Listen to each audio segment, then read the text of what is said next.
All right, guys, I want to tell you about BDP. That's Bunch's Diesel Performance. This is a company owned by my good friend Jonah Bunch, and he is the premier diesel guy in the industry. If you guys are looking for a truck, hit Jonah up at BDP. He can help you out with that. He has access to vehicles that you're not going to be able to find if you're looking for something specific. Jonah can take you all the way through that process, from finding the right truck for you, purchasing, transporting, getting it to his shop, making any modifications, or running through any checks or assessments that you need to run the vehicle through before it comes to you. Any upgrades, you name it, Jonah can help you get into the vehicle that you have always wanted to drive. And if you already own a diesel truck and you're looking to make some modifications to either bring it up to date or add performance to your rig, Jonah is the dude, him and his team, that you need to talk to, all right? If you don't live near his shop, he has the ability to get your vehicle to his shop and to get the work done that you want to get done, and then to get it back to you, no matter where you are in the country. What's awesome about working with BDP and Jonah and his team is that you can trust them. At least I'm vouching for my friend. I've done a lot of awesome stuff over the years with Jonah. He's been my buddy. He's been close to me for years and years now.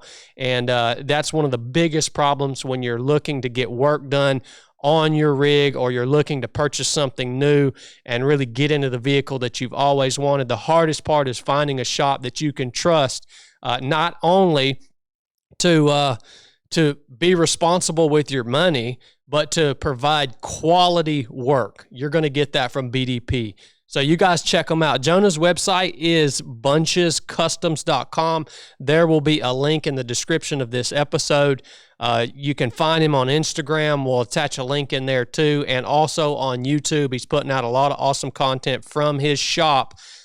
Information that you guys, free information that will be valuable to you guys who enjoy learning about diesel trucks and seeing builds and just the cool stuff that happens around there. So if you guys get anything out of the show, this is one way that you guys can give back, is by checking out Jonah, giving him a call, and next time you need some work done, or you're really looking to get into the rig you've always wanted, working with him to move in that direction. Love you guys. All right, outstanding. Bryson Lipscomb. Yes, did I say that right? Yes, sir. Hey, I took Chili's advice. First of all, you can't find Bryson's last name anywhere on the internet. So I had to ask him today, what is your last name? So that was perfect. Dude, thank you for coming on the show. Dude, it's more than a pleasure. It's an honor. Yeah, likewise, dude. I've been following you for a long time. And guys, if you're listening, this is Bryson actually the owner-operator of Triple Oaks Farm. You and your wife work together to manage the farm and everything that's happening out there. And we're going to dig into that and your journey and what's going on there and a lot of the struggles that you have had,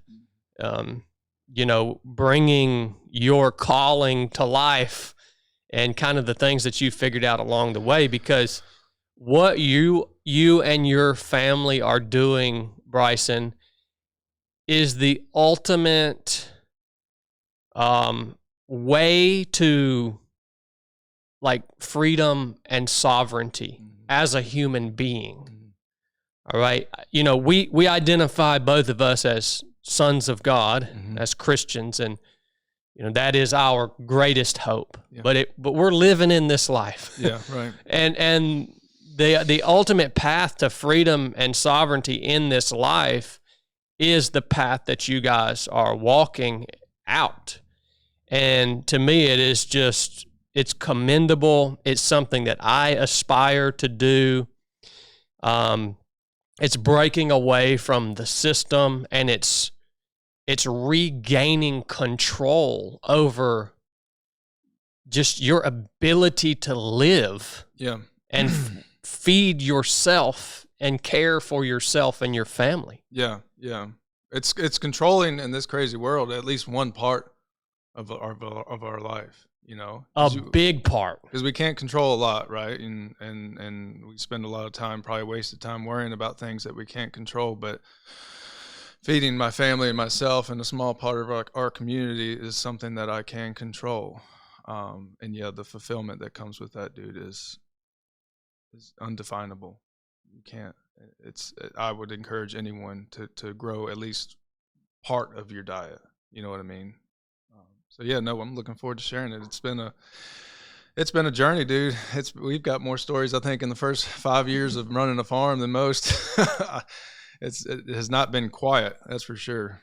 Well, you came a long ways in 5 years, dude. Yeah. I mean, that's one of those super remarkable things about just following you. It's like if somebody checks out your Instagram page right now, Triple Oaks Farm, they're gonna think, well, this dude's been doing it all his life. Mm-hmm.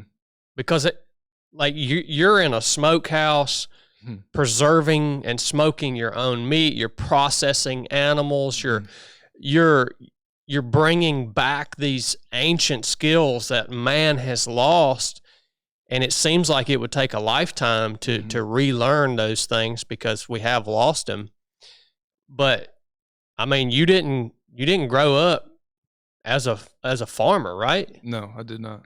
Not at That's all. Remarkable, man. Yeah, my dad had some laying chickens in the back, and dude, that was one of my chores was that getting the eggs, watering those chickens, and cleaning out the hen house. And I loathed having to do that. I didn't want nothing to do with it. It's a dirty job, man. It is, yeah. And but that was the extent of my experience with farming, you know. And then as I moved out of my parents' home,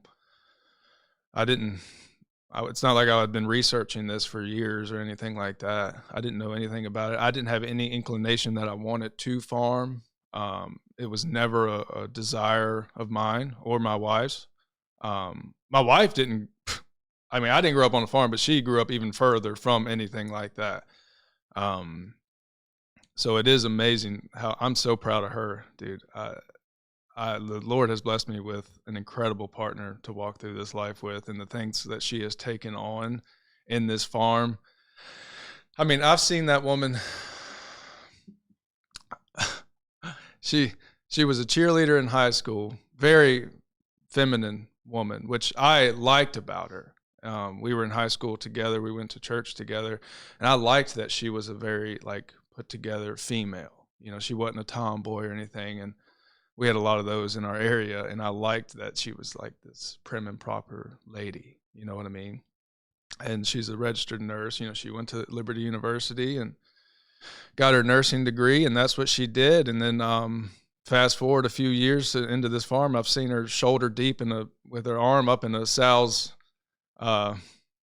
backside, I'll say, you know what I mean? And it's didn't see this coming, and neither did she, but she dove in with me, and I think that's what a good wife does. And I tell her, we were talking the other day, dude, she's like, if I'm the car, the engine of this family, she's like the guardrails. You know what I mean? Mm-hmm. She keeps me between the lines, and we all need that.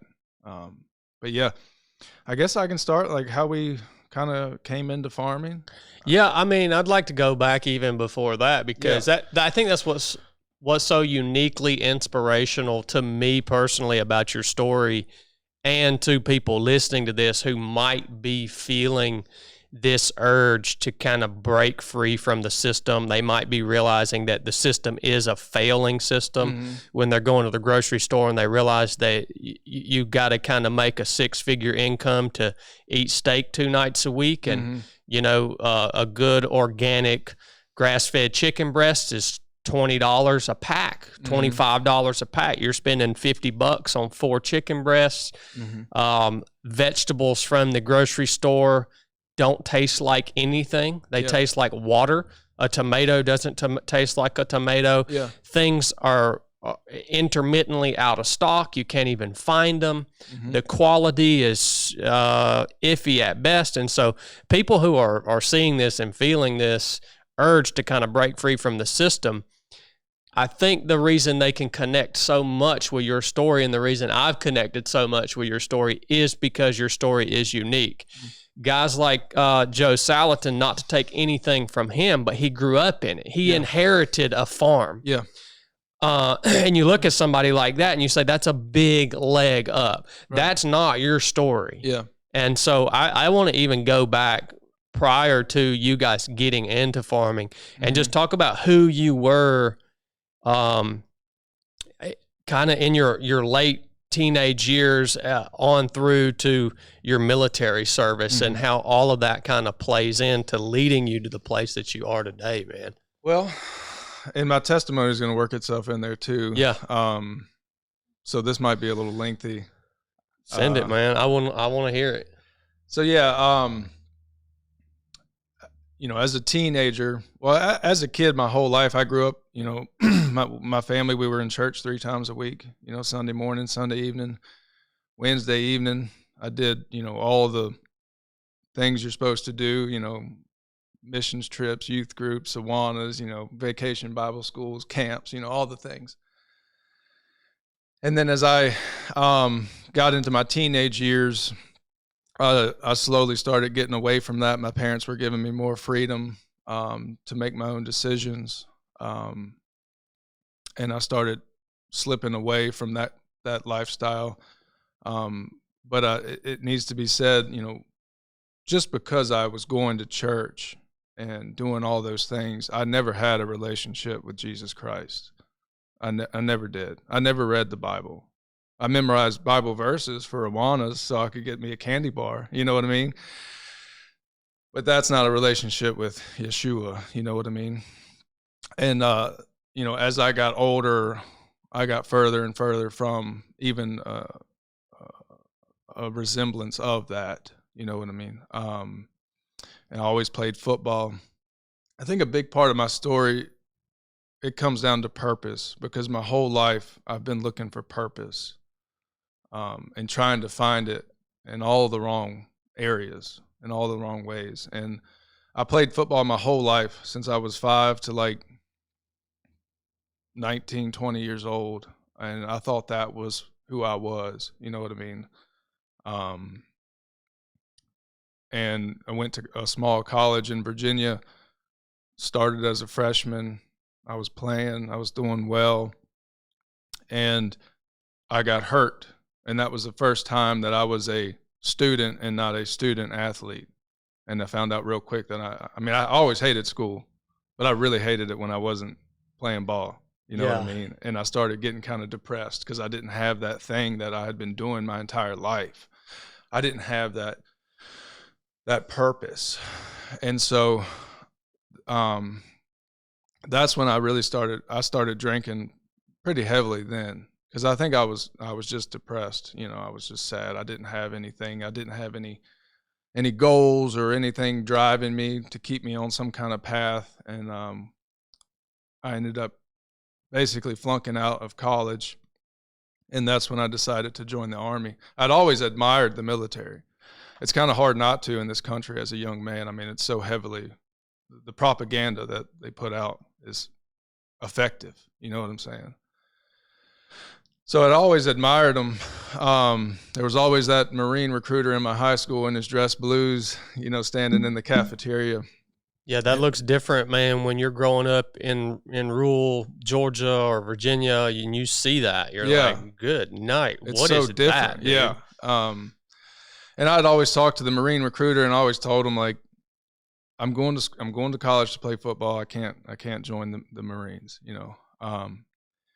But when I decided that I no longer was doing that thing, football or school, I'm like, well, let's go get a job and do it in the military. So I went to the Marine recruiter. They didn't want nothing with me. You know, I told them that I had got an injury and no surgeries or anything, but they really weren't interested. What was the injury? I had my right shoulder, I had dove basically and landed on the backside of my arm, and the bone in my arm and my shoulder had basically smashed each other. So it was like internally fractured, and the ligaments in between were just really damaged. So it took a while to recover from that.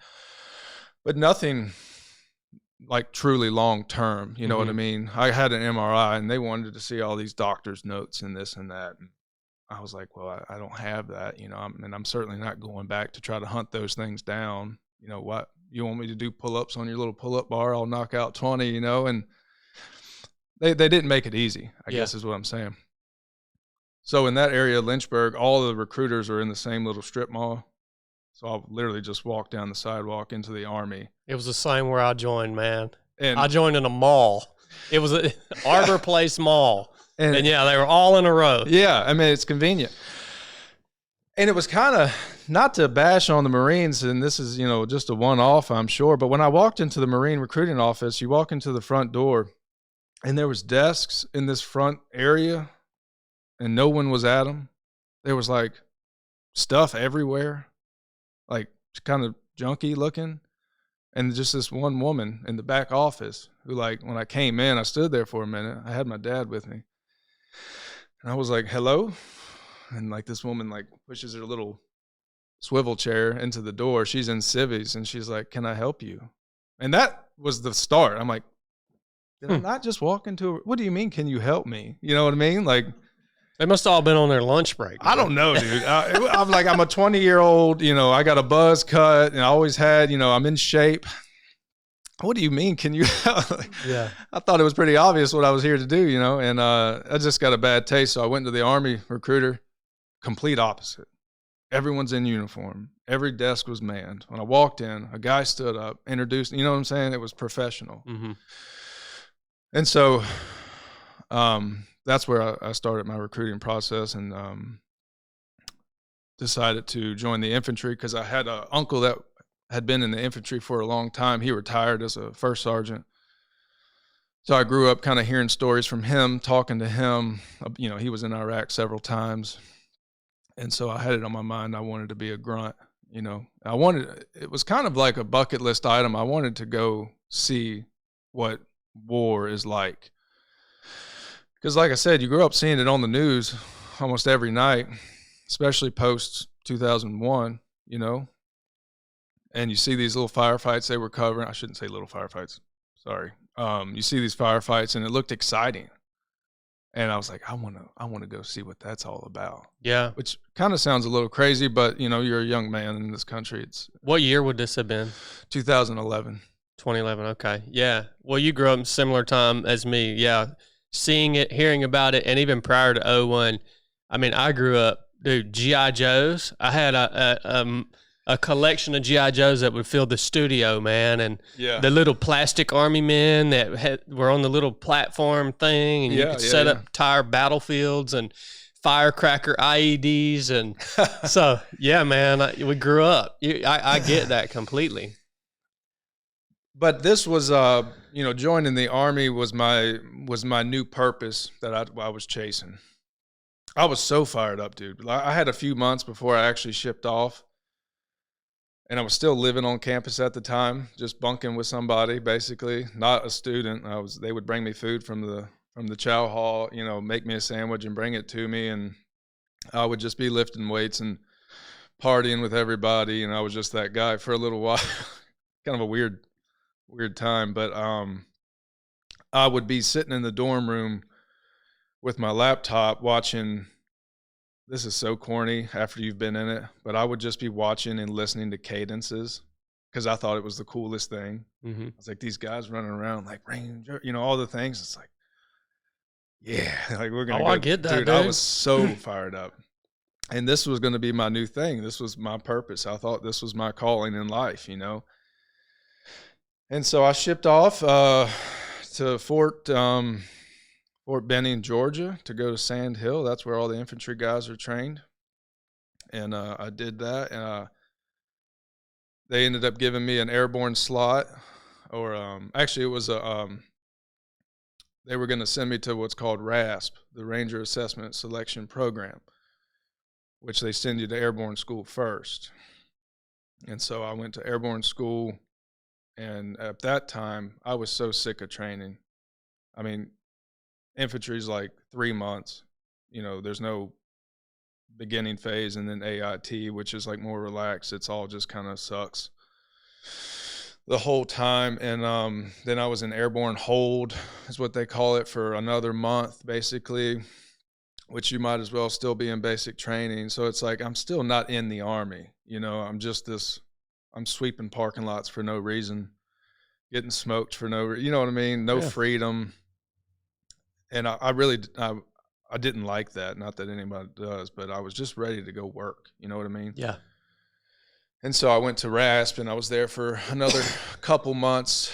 Ended up getting, I was going to get medically, what do they call it? Where you start over. Medically rolled? Yeah. Yeah. And I was like, dude, that was just 2 weeks of real suck. I really don't want to do that again. So I dropped out. And I always regretted doing that. But at that time, I was not in the right headspace to do something like that. What did you have going on? Terrible shin splints. Oh, yeah. I couldn't hardly walk. All the athletics that I had done my whole life, everything, basketball, football, wrestling, I had never had anything like that. But I had never walked around with a big rucksack on my back for dozens of miles either. You know what I mean? And I'd never felt, and I was like, what is happening to me? And I was also I had the worst chafing from like my knees up to my groin, the way up my butt to my, those old Alice packs. Oh, yeah. That ride along your lower back. I've done many miles with one of those old green Alice packs, dude. Like my back is bleeding, bro. I'm like, okay. So when they took me back and they're like, you're going to rest for 2 weeks and then start over, I was like, fat chance, dude. Send me to the first thing smoking out of here. And at that time, there were so many guys that were no longer going through the program or quit for whatever reason, like myself, and they just had to get rid of us. So normally you would get sent to an airborne unit because you're airborne certified. But I got sent to Fort Stewart, which is the 3rd Infantry Division, mechanized. And I was like, what? These aren't my people, but it was what it was. And I got actually stuck with a support battalion at first. And it was like one squad of infantry dudes. And I'm still friends with those guys. But we all hated it. Because we're with like these chemical guys and these pogues and it's not pusher. It wasn't what you expected it or dreamed of it to be. Yeah. This is not what I signed up to do. Yeah. We weren't doing anything high speed. You know what I mean? That's interesting about the military, man. First of all, shin splints, I had the same thing. I remember when I was trying to pass my PST just to get a SEAL contract, I would go and run like a 1.5 mile run, and the next day I would try to stand up out of bed, and when my feet would touch the ground, I would fall onto the ground. Mm-hmm. They hurt that bad. It's like your legs are your bones are broken. That's what it feels and you like. will fall to the ground. But the military, man, it's interesting, like you said, the propaganda that's pumped out and the stories that are woven by the DOD, or I guess it's Department of War now, and just the government as a whole. They weave these stories like, what is it with what do they call it with Marcus Luttrell, the lone survivor. Yeah. Like you read all these heroic stories, and you read about and see movies about these battles and these big fights, and so you think that's what it's going to be. Mm-hmm. And you realize that those few instances that you grew up reading about or watching movies about were like this little, it was like the one little tiny piece of what's actually happening. Yeah. And all of these dudes that we all as young men were looking up to as these war fighters and these heroes, they happen to be in the right place at the right time. Sure. And they stepped up in that moment to create this unbelievable story of heroism. Yeah. And then I even think, though, too, then when stories like that happen, the military capitalizes on that instance, and they actually fluff it up. Yeah.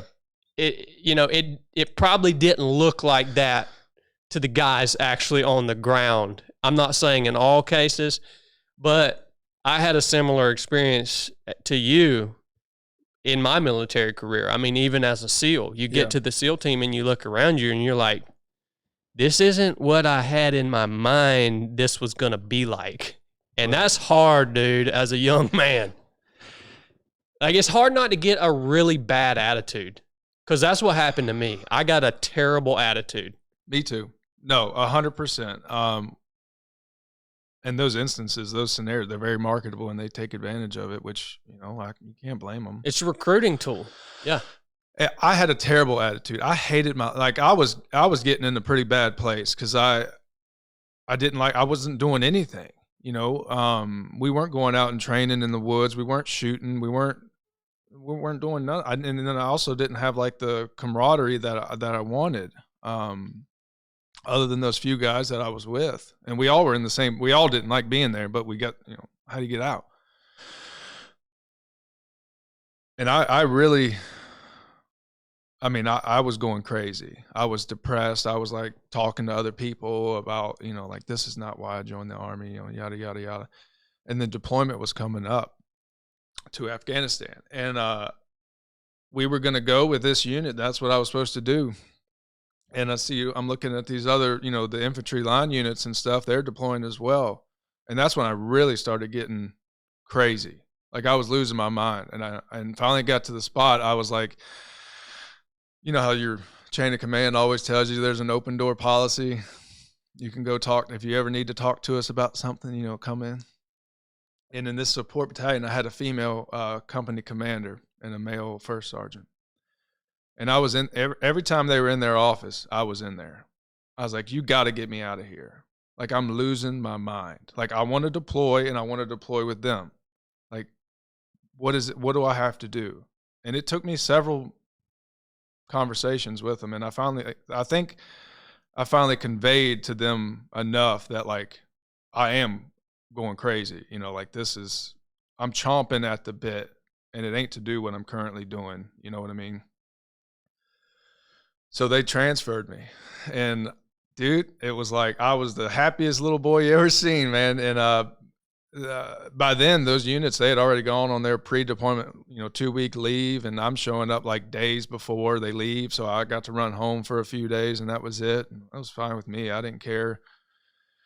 And so we flew out, and the mission was, they call them VSO ops. I think it's Village Stability Operations. So they were taking basically squads of us and attaching us to SF teams. So we were attached to 1122, first group. I think. I'm a little rusty on my terminology, but those guys are out of Okinawa, Japan. The coolest dudes I've ever met, like the chillest dudes. And in hindsight, a lot of that came from being from Okinawa. They're so far away from the flagpole. They don't care about nothing, no formalities, And so that was the coolest deployment I think you could ever do as a non-special ops guy, because they wanted us to look like them. We got all the cool guns, unlimited support. Like, if we were on a mission and we wanted fast movers, simple, done. It's there.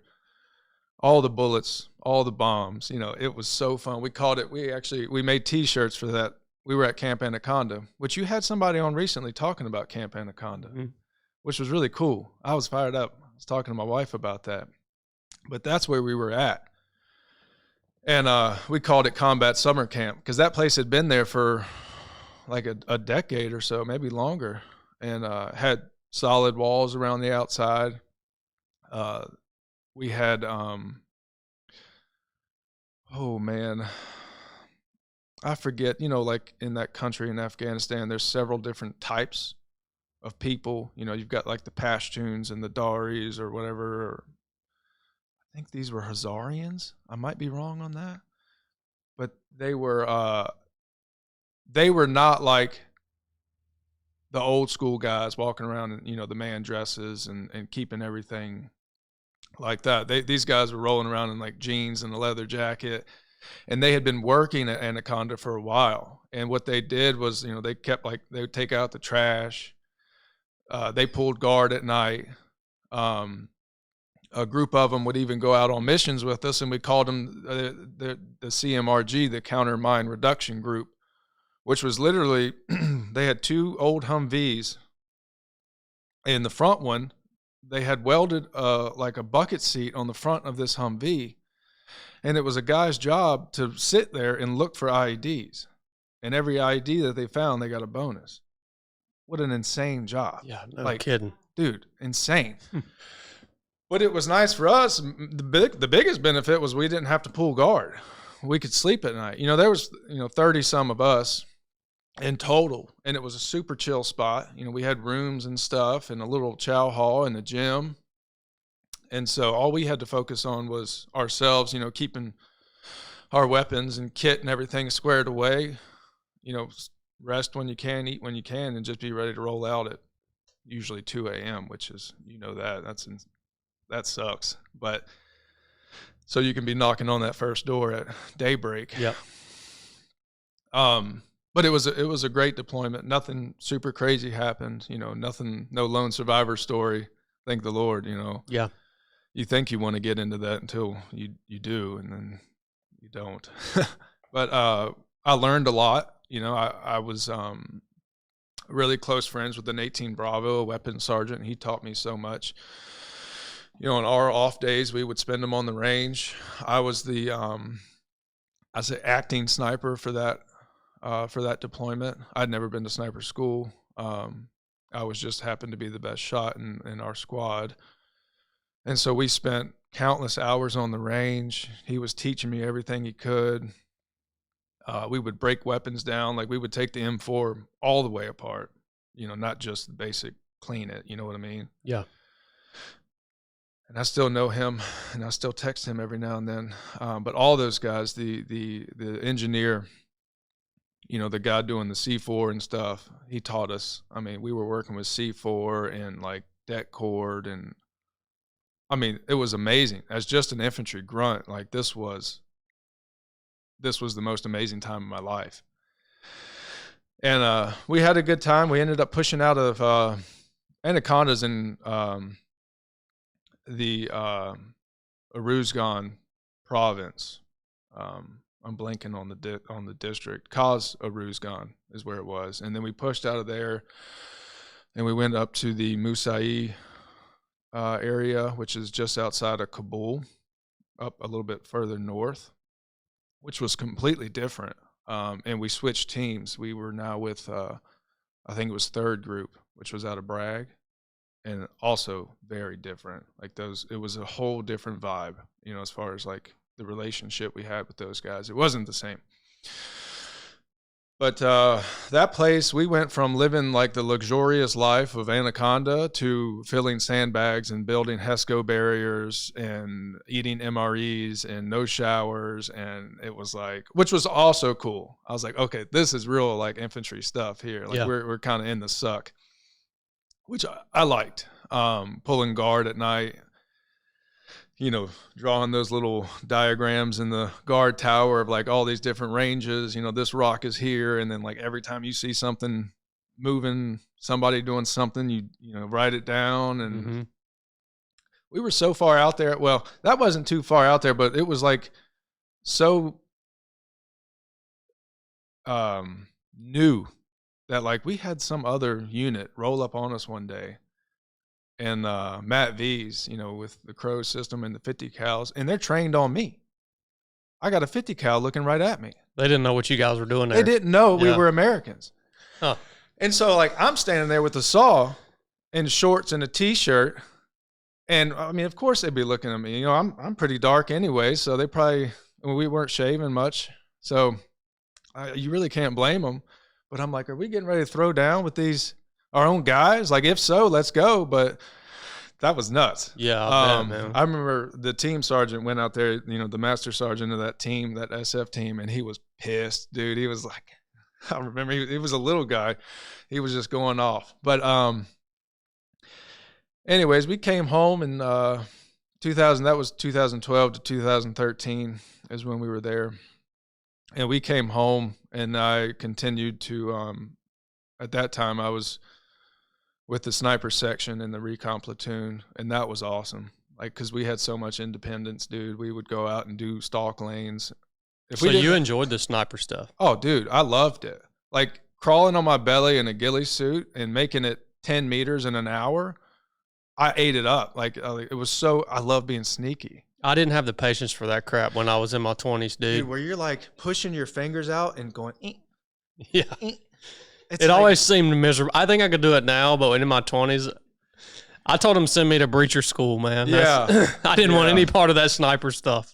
And just crawling around hoping you don't find the fire ants or a snake or something like that, and dragging your gun behind you in a bag. You know, I loved it. And a lot of people don't realize too, like a lot of sniper teams, a lot of their job revolves around going out prior to the main element, usually days and days prior to the main element, setting up a hide site and just providing overwatch on whatever the target is, gathering real-time intel. A lot of a sniper's job is taking pictures in the SEAL team. So these guys, you know, you would hear stories. These guys would be hunkered down in these hide sites for days, you know, taking pictures and sending pictures back and having to deal with, you know, all the crappy computers and this satellite communications and all this crap. And they can't move out of this hide site. Like they're crapping in Gatorade bottles, like no warm food. I mean, it's a hard job. I don't think people understand sniper isn't always sitting on a rooftop and just sending rounds down range and just killing the enemy. There's a lot more that goes into it. I never had to do any hide sites. I never crapped in a Gatorade bottle. I'll tell you that right now. I saw a guy do it one time. That's and impressive, I actually. I don't want to. This isn't the job I want to do. I mean, an MRE bag, I understand. You know, but a Gatorade bottle that requires some skill. It is, man. Especially when you've been eating MREs. I did. I was with that dude, and I had to crap too. I just waited until we got out of the hide side. Dude, when my body shuts down, man. It's nothing for me to go a week without using the bathroom. Yeah. But yeah, like peeing, you roll on your side and you dig a little hole in the ground and you pee in the hole till it fills up and then you stop and you let it drain down. Yeah. A lot that goes into it, man. It's fun, dude. That to me was like you were saying, playing Army as a kid. Yeah. Like I really loved it. And I finally got a slot to sniper school and I was geared up to do that. And that's when I came down on orders to transfer and get stationed in Italy with the 173rd Airborne Brigade, which was also another dream of mine. I'd been airborne the whole time. I'd never served with an airborne unit. And so I had this decision to make. I was also married at the time, I should say. She was in nursing school at LU. So on long weekends, I could drive up, you know, that was no problem. You know, we could work that kind of long-term relation or long-distance relationship. But when we came down on orders to go to Italy, we had some tough decisions to make. First, it was like either deny these orders because you're going to sniper school and you're going to stay here in Georgia, or you're not going to sniper school and you'll go to the 173rd. And then the conversation with my wife, what do I do? If I go to Italy, do you come with me? Are you going to drop out of school and come with me? And that was, dude, those were some long, hard conversations. I remember like just sitting down in the hallway of the barracks, just, you know, sad. You know, we were like, we don't know what we're going to do. We don't know what we should do. Yeah. And you're essentially both kids. Like you're children. you're not even grown, can't even be considered grown people at this point. And you're making these decisions. Yeah. So at least that was my case anyways. I'm still a kid, man. I'm still just a ignorant child, but I've come a long ways. But we made the decision for her to stay in school and not drop out, because there's no doing, you know, getting a nursing degree to be a registered nurse online, you know. So we decided for her to stay here and I would go to Italy, which in hindsight was the best decision, because, you know, if she would have dropped out of school, left her family and friends to go live in a foreign country where she doesn't speak the language, has no friends, all for me to be there with her maybe 25, 30% of the time, because we were never there. So she stayed here. I went there, and I'll never forget leaving the 3rd Infantry Division as a E4 specialist and walking into the back of a company, of battle company, 2nd of the 503rd, an actual airborne, a real line company. It was night and day difference. Like there was privates that would walk the dogs on any sergeant where I'd just come from as far as knowledge. Like these guys were literally studying the Ranger Handbook. They knew all the battle drills, Dudes getting smoked like crazy, which wasn't a huge thing where I'd come from. We would get smoked, but it was light. I walked into here and I'm like, this is going to be a learning curve, and I'm either going to die or catch up real quick. And you already have a combat deployment to Afghanistan under your belt. Yeah. I'm so glad that you highlight that, man, because obviously Army infantry guys, they don't get the clout and the spotlight that a lot of special operations guys get.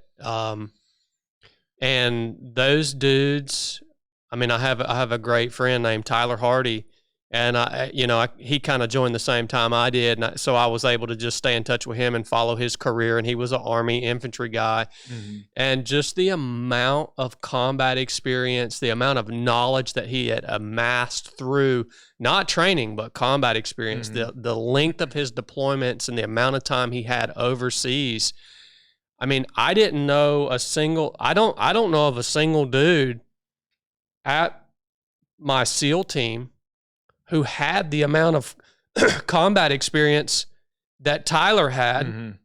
And Tyler was he's 8, maybe 10 years deep into his career, and he's got more time overseas fighting, not sitting around, but fighting, than some of the dudes that I'm serving with in a SEAL platoon that have twice the amount of time in service. I mean, yeah, so I'm just glad that you point that out, man, how serious those dudes are and the amount of sacrifice that those conventional Army units, infantry units have made and did make over that 20-year period, because it's really unparalleled. Right.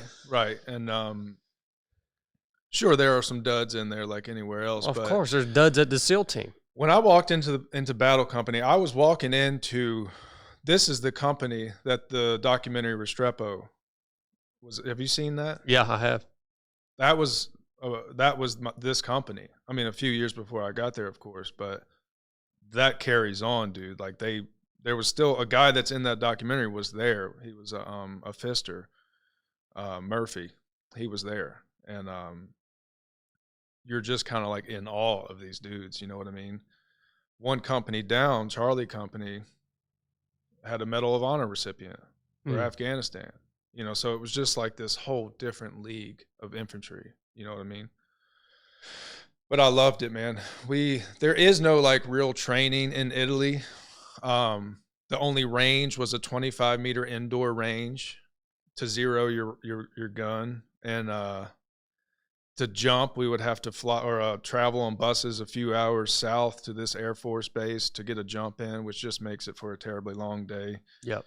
Jump day is a long day anyways. But so when we trained, we were always going to these usually Eastern Bloc countries, Slovenia. I was in Estonia for several months, Germany.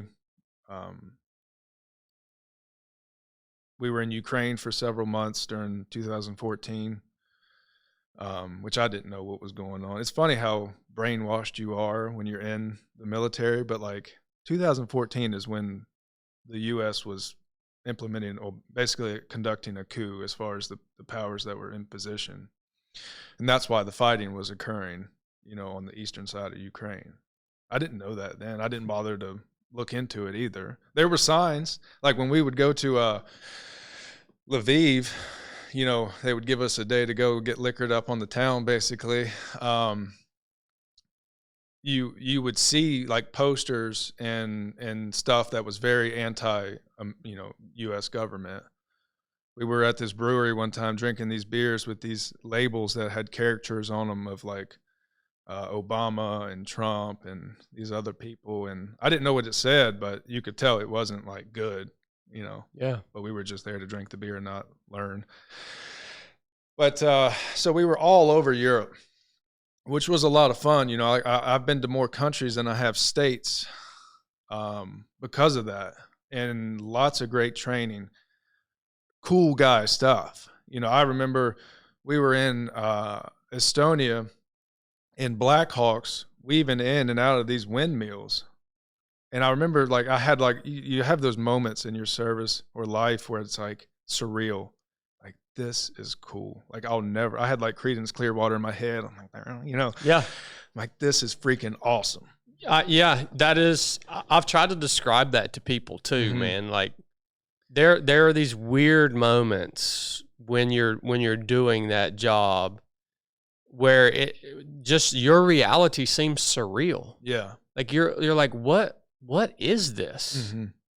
It's almost, I don't know, it's like you're living out some sort of dream or something. Yeah. So you just go to these places, and because of what you're doing and the guys that are around you, it creates this strange environment that I don't think you can even understand or experience if all you've ever done is, you know, just live out here in civilian land here in the USA. So yeah, now I get that, man. I think I should note to those who are interested that those moments are, you know, few and far in between. They are, yeah, and they're immediately followed up with a whole lot of suck. Reality, dude. As soon as we landed in that story, we landed in the middle of this huge field, and they opened. You know, we came into contact. So now we're not walking in a wedge across this field. We're now bounding across this field with all of our stuff. And it's like, oh, this freaking sucks. Yeah. So individual movement technique is what Bryson's talking about. It's like, it's essentially a series of burpees in full kit. Yeah. While you have guys to your left and right shooting a lot of times live ammunition. And if you make the wrong bound into their field of fire, or you don't have the proper dispersion between you and the guy to your left and right, you end up either getting shot or shooting the dude in front of you. Yeah. So it's high pressure, and it's high the physicality of it. Yeah.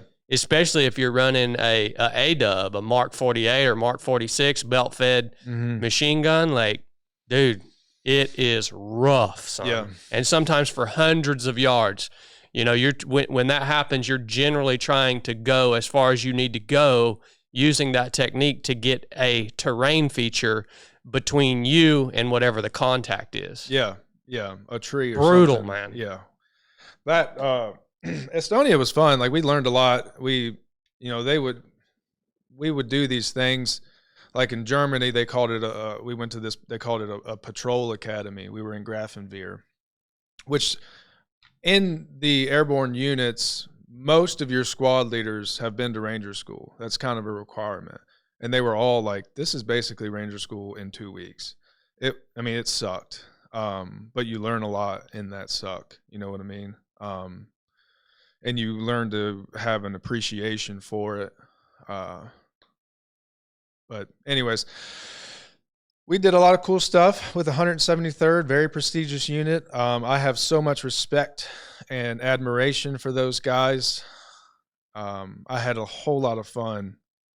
But when my contract came up, I knew I was going to get out. I never joined to be a lifer. You know, I wanted to deploy. It was a kind of a bucket list item, you know, check the box, and I wanted to do some cool stuff.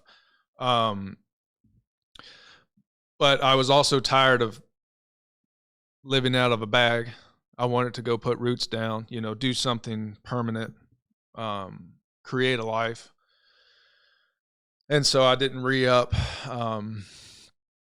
So the last 6 months, all I did was basically drink myself silly. You know, at that time I was full-blown alcoholic, man.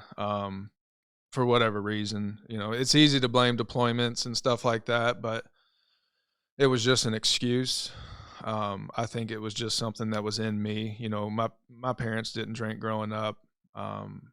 It was just something I did because going back to that word purpose, man, I knew a period of my life was you know, a season of my life was changing and I was scared of it. I no longer had the purpose. I was getting ready to lose, you know, what I thought my purpose was yet again, just like football, and now the Army. And so all I did to cope with that was drink. And and that's also part of the culture too, man. Oh, absolutely. Like that's what guys do in that culture. That's your mentors, at least my mentors when I was in, it was like, dude, I'll never forget when my sea daddy, Jake Hubman, committed suicide. I was on a training trip in Fallon, Nevada, and my platoon chief came to the door of the room that I was staying in to tell me that my best friend had just killed himself. And he's already hammered drunk. Yeah. Like that's what you do. To deal with it. To deal with anything. Yeah. That's what you do to deal with anything. That's just which is the opposite of what you should. Yeah. And maybe it's not that way today. I don't know how it is today, but when I was in, that's what you did, man. It was like you couldn't use illicit drugs. Right. But it was legal and acceptable and almost part of the culture and community to use alcohol, I mean, on a regular basis. So I get that, man. Especially living in the barracks. Yeah. It's just a really clean frat house. Yeah. That's all it is. But it is truly amazing what these young men are capable of doing, you know, to be getting drunk all weekend and then get up Monday morning and go run 8 miles. It's crazy. Who can do that? I mean, I couldn't do. Well, first off, coming from Third ID, we weren't running no 8 miles. I'll tell you that.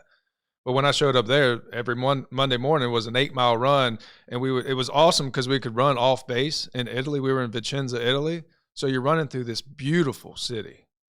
I know my fat butt, dude. I'll never forget. The bakeries were firing up, the little cafes were firing up, and I'm smelling all these like breads and stuff. And like as we're running, I'm like, oh. That smells. But it was like another surreal moment. Like you're running on these old cobblestone roads, you know. Yeah. There's so much history. It's different than running in Fort Stewart, Georgia, you know, where it's flat and sandy and nothing. And ugly. And very ugly. Yeah, certainly.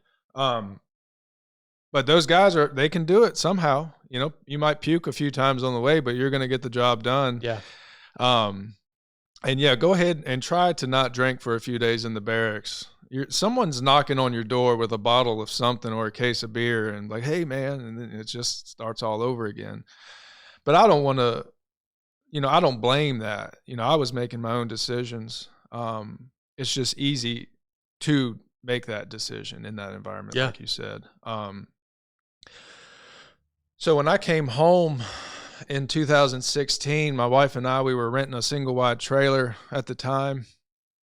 I got a job working for a local manufacturing facility. I was a supervisor, you know. It was a pretty good salary. I had great benefits. I had a 401k, you know.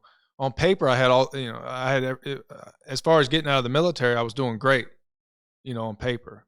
Because a big part of transitioning from the military, as you know, is like they're like, oh, well, you're going to get a job and this and that. And where, you know, I remember I went through I think they call it the Transition Assistance Program. And they talk about like TAPS. Yeah. What a waste of my life that was. It is. It's such a waste, man. And I remember saying that then. I'm like, because this guy is telling me, the guy giving this class, I can't remember his name. It doesn't matter. He's wearing a suit and tie giving this, you know, TAPS class and telling me what kind of paper my resume should be on and the font I should use. Yep. And don't wear too much cologne and this and that. And I'm like, brother, I think we live in different areas. Because like where I'm going, as long as I work hard and I show up, you know, if you've got a work ethic and a strong back, you're getting a job. Like nobody cares the type of paper you put, you know what I mean? Yeah. It was truly a waste of time. Yeah, I skipped TAPS. A waste of resources. Yes. Thankfully, I didn't have to sit through that. But oh, man, it was every day. I've heard weeks. nightmare, like horror stories about it. And It's cool to bring that up, man, just to give some guys perspective on what veterans are dealing with and really the resources that they're getting when they're making this massive transition in life. It's not done well.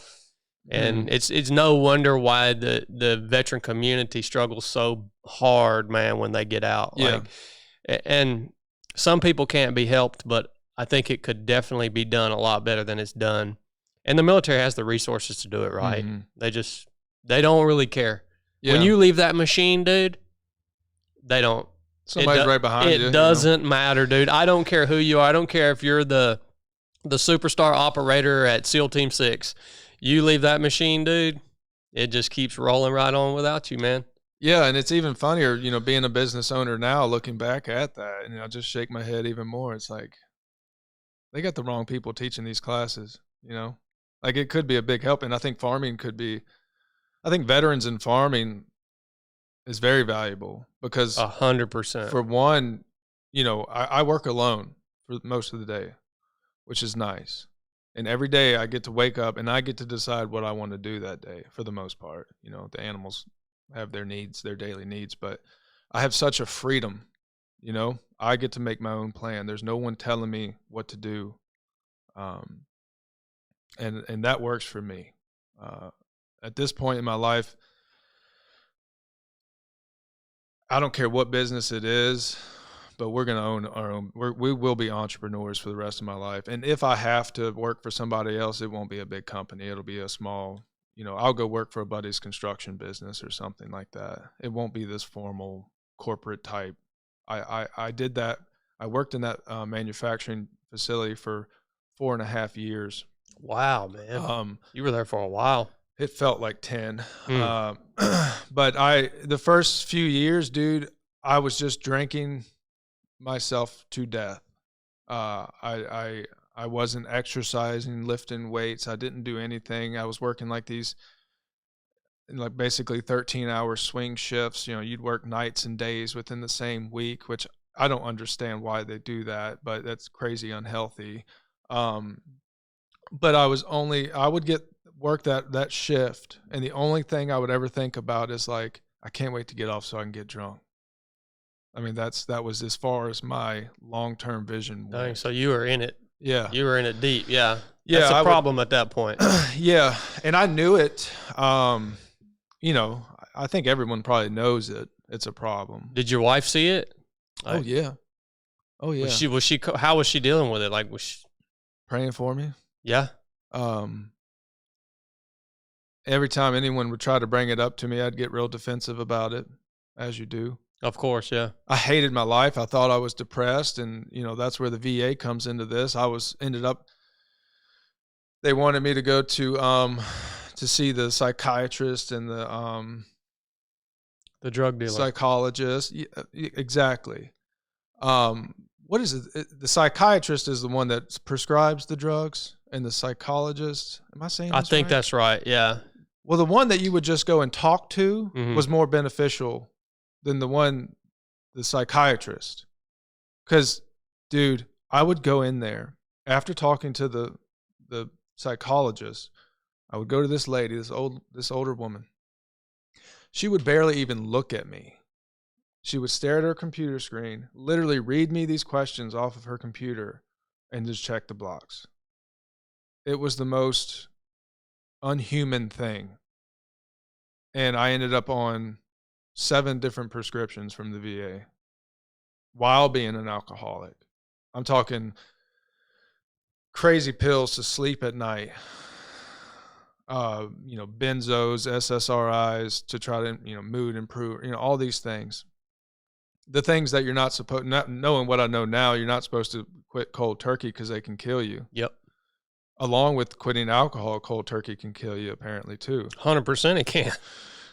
I didn't know that, and it was best that I didn't know that at the time, because in 2019, my wife and we went on this cruise, dude, for vacation.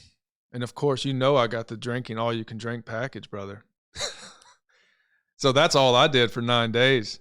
Morning to collapse was drink. And when we got home, I had tried to stop a couple times, but with no real, success. Not that I really tried that hard. I might make it a day, you know.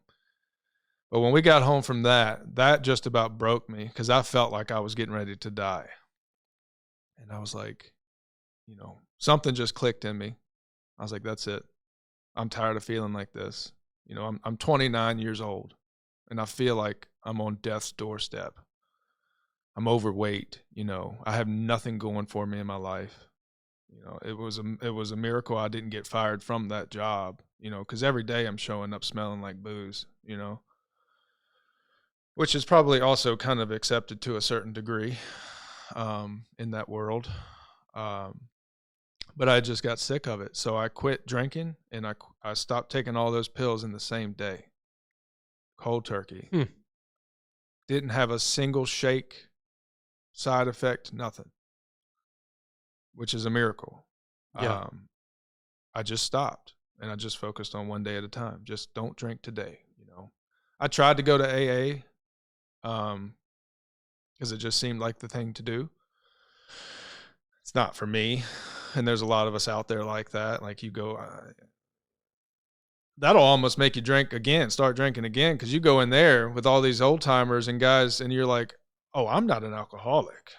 These guys are alcoholics. Like you hear their stories, you're like, oh, snap. Like I don't have any stories like this. But it just wasn't for me. I went to a couple meetings and I was like, I'll find my own way. Thanks. Not that it's, you know, someone it might be beneficial for. I don't want to take anything from it. It just wasn't for me. But this whole time, man, just living the life of a sinner. When I was drinking, dude, I was a complete turd. I would lie to you. I would cheat. I'd steal something if I wanted it, you know, a complete turd. Not a man, not a husband. We didn't have kids at the time. I didn't want kids. I had told my wife sitting on the front porch, I didn't believe in God, and I don't want kids. So how could you bring a kid into this lost world, you know, this kind of world? And she told me after that fact down the road that she was like, she really was contemplating our marriage at that point because she is a Christian. And, dude, that yoke was not evenly distributed at all. But I quit drinking soon after that. Quit taking the prescription drugs. Not a believer at all. I did start smoking weed because it's one of those things in the veteran community. It's very common. You know, guys talk about it openly. They're like, oh, it helps. You know, I don't take anything. And so it probably did help with some of that transition.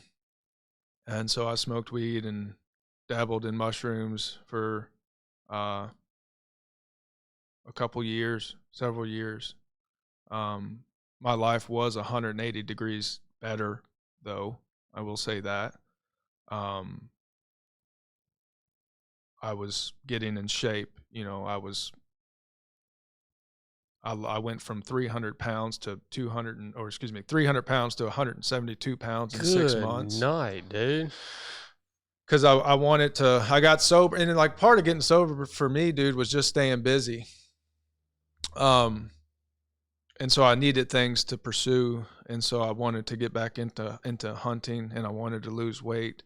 So I was like, I want to see if I can make it a year only eating wild game that I personally harvest. I wouldn't even take a fish from somebody if I didn't catch it, you know?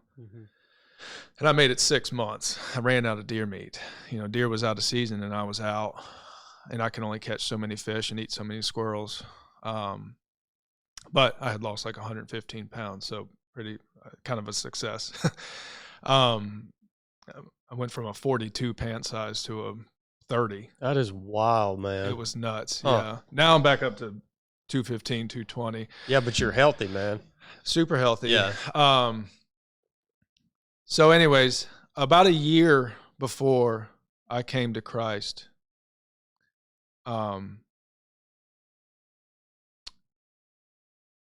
I had started getting curious about it, which is funny. I don't know why. We had, I should tell you, 2020 happened, and I had been off alcohol for a year at that point, that was God's work, dude. Because for the first, you know, with all the lockdowns and the tyranny that was occurring around me, I was able to see it with a clear head. And I realized that like this is not the life I want to be living. And I was still working at that manufacturing place. I'm looking around me, I'm seeing all these old guys that have been working there for years, and all those people are just working for one thing, and that's retirement. You know, you're going to work in a job that you hate. You're sacrificing a life with your family just so you can hit 65, or whatever it is now, to pull maybe a Social Security check and start pulling on your 401k to do what? I'm like, this doesn't seem right to me. To get ready to die, essentially. Yeah, and you've built nothing for yourself. You know, you've just done 20 years for someone else's dream. It's brutal, man. I mean, that's part of that is part of the system. Like that's what. Yeah. All the way from the time you start first grade, I mean, all the way up through the time you graduate high school, your whole if you're going to public school, I mean, everything is preparing you for that life. I mean, that's all part of this system that, we're going to go on to talk about later in our conversation. Yeah. Dude, I'm glad you said it. I blame public school for a lot because it's doing nothing but training worker bees. Look, and compliant citizens is all it's doing. Look, man, I would do anything I had to do. Like I would make any sacrifice I had to make to not have to put my son in public school. Yeah. Like it's just flat out not an option. 100%. Like he just wouldn't go. I would rather him not go to school and just be on the farm with me day in and day out. Yeah.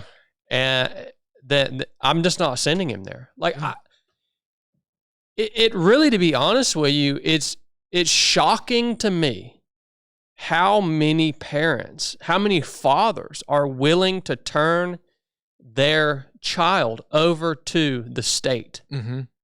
It is a state institution. It's shocking. Well, at least today, in the world that we're living, sure. Maybe, I was growing up, through the 90s and early 2000s. We should say it was different back then, but nonetheless, it was different in the sense of maybe it was a little more moral. They weren't exposing you to all of these just really crazy sexual, weird, sinful crap and normalizing it.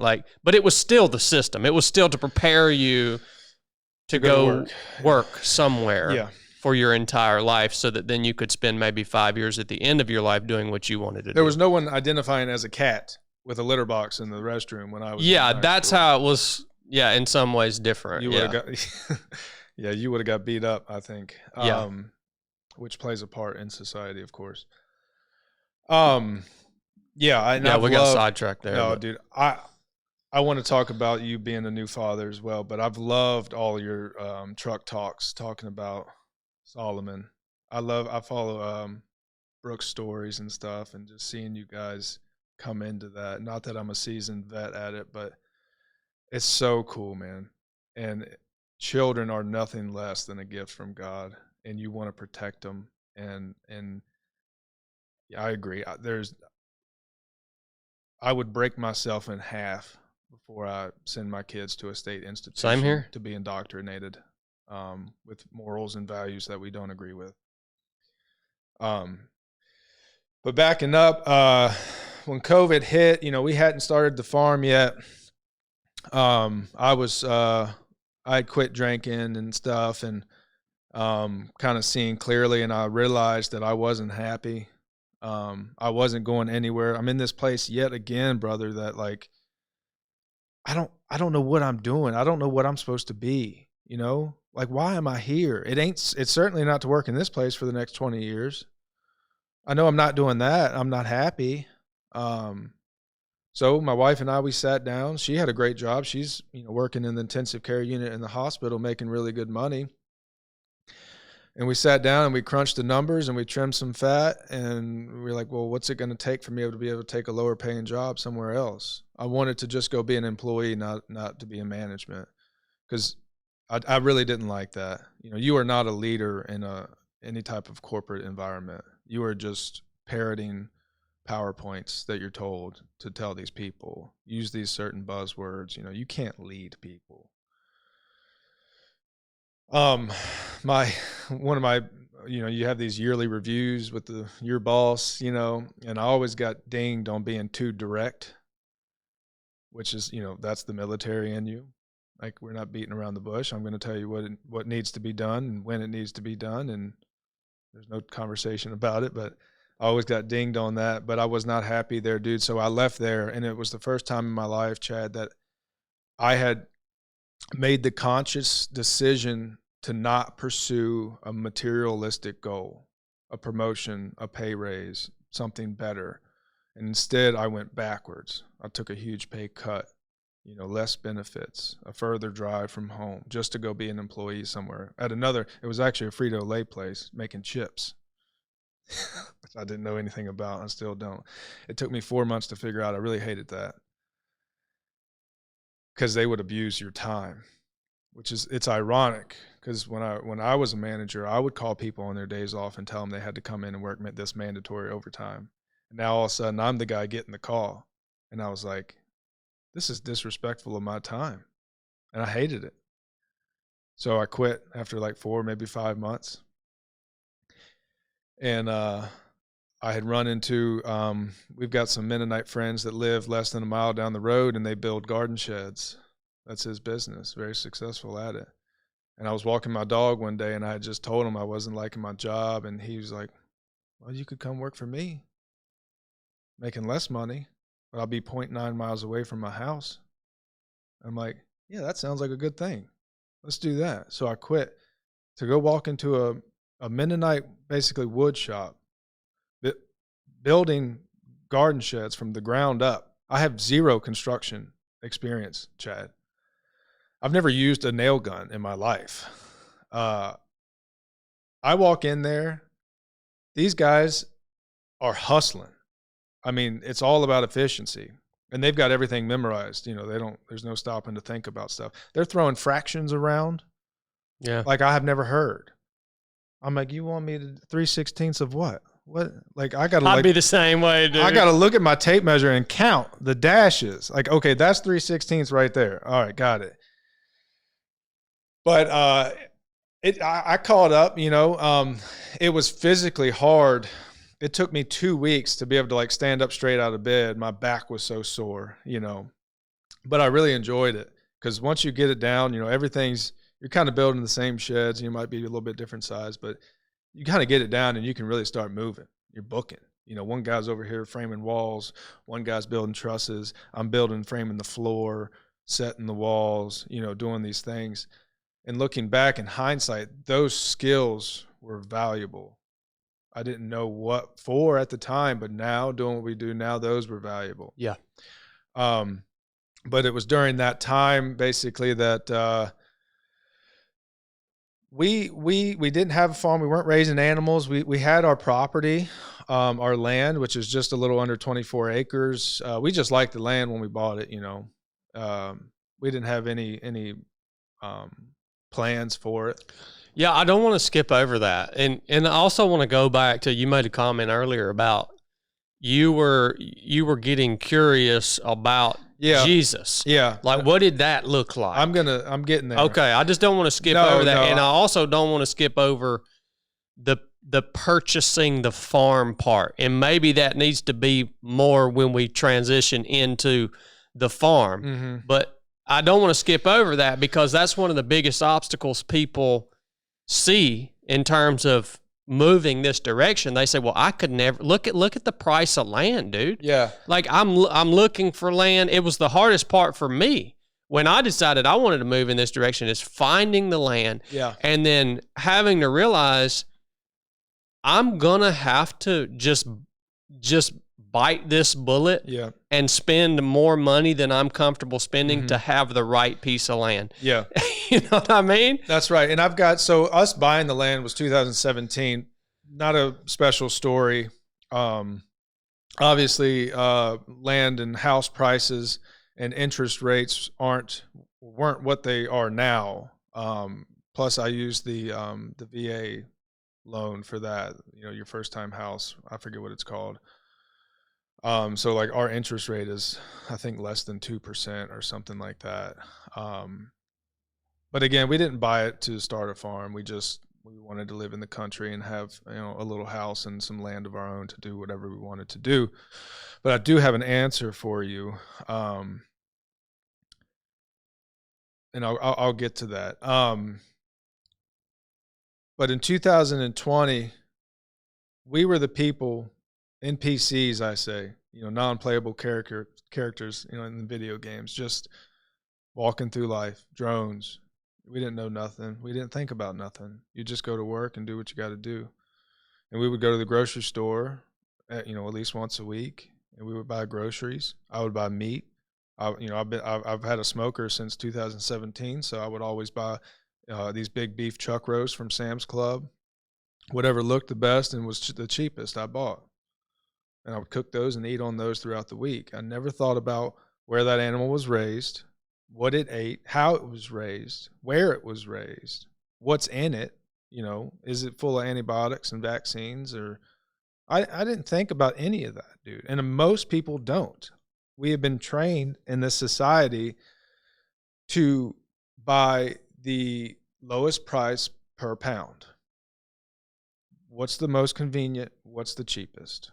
That's how most people do their shopping. And that was me until 2020, when COVID was kicking off. I went into Sam's Club to do the same thing I always had. And all of a sudden that meat shelf cooler was empty. Mm-hmm. And we were like, oh, snap. That's when it started to hit us. Like, we depend on another man to feed ourselves. We didn't even have kids then. It was just us, my wife and I. Like, we can see how this could be a problem. It's so fragile, man. Very fragile. There are scientists right now that are from year to year trying to figure out how they are going to feed the population next year. Mm. They do not have, like, I've talked to these men this is their job, is to try to solve these problems. Mm-hmm. And they realize how fragile this system is that we depend on to literally meet the most basic necessity for life, or one of the three: food, water, and shelter. Yeah. Think about that. Yeah. And they don't even know, they, meaning the organizations who are working with farmers and farmers not only raising crops, but raising animals and everything else. How are we going to produce enough food to feed this growing population next year? They don't know how they're going to do that. And there's not a good way. And they understand how fragile the system is. We don't. We got a little taste of it during COVID. Yeah. You're right. But it wasn't enough people didn't have to go hungry during COVID. They could just maybe eat some more processed, maybe not get the cuts of meat they wanted, but they didn't have to go hungry yet. They didn't. Most people, a lot of us woke up, but most people did not wake up. And a friend of mine, Billy Bond, he runs another podcast called the Permaculture Pimpcast, PIMP. Permaculture is my passion. He's the pimp daddy. Shout out Billy. But he says it best. Dude, you can learn a lot. Okay. A lot. He says it best. The only thing that's going to wake people up is starvation. And that's a very blunt, but I think true statement. Yeah. But yeah, so that's when it was exposed to us. That's when the fragility of this system was exposed to us. And so it was actually my wife Mackenzie's idea. She's like, you think we could get a pig, raise a pig to put in the freezer? Dude, I don't know nothing about no pig. But I'm like, well, let me read some stuff about it, watch some YouTube videos. And I started going down that path. I found some podcasts that cover it. I listened to every single podcast when I was working. I was taking notes throughout the podcast. And you're still working with the Mennonites at this point? Yeah. Yeah. Mm-hmm. Less than a mile from home. So we got a couple piglets because I didn't want to just get one. He needs a buddy. And that's kind of when those gears started turning. We put pictures of those piglets on Facebook. No, we had no plan of starting a business that's a farm. We were just trying to put some meat away for, food security. But we put some pictures on Facebook. People started asking us things like, are you going to sell sausage, yada, yada. And during that time, the demand for locally produced food was higher than probably it's ever been. Yep. I wish it were like that now. It's not. Everyone's gone right back into their rut. Of course, yeah. Which Joel Salatin, I think he was quoting somebody else. He said, a rut is nothing but a grave with the ends knocked out. And that's beautifully said. But they go right back, stick your head in the sand. They didn't learn nothing from it, dude. But we felt that market pressure. We're like, okay, we've got something that people want. We've never been entrepreneurs. I still don't know nothing about running a business. But we're like, let's kind of lean into this a little bit. So we went to, my buddy's got a pig school. They call it farrow to finish. Farrow is what it's called when pigs have piglets, farrowing. So it's called farrow to finish. It's actually coming up. It's in Edinburgh, Virginia. His name is Jordan Green, J&L Green Farm. We attended that,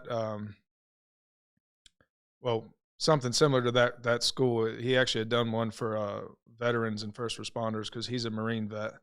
And it was basically that school condensed into one day. And we went up there for that, my wife and I. And I didn't even realize how much I had learned that day. But we bought 4 more piglets from him and took them home. And we just started learning more and more about this regenerative farming, these practices and what that looks like and how to do it.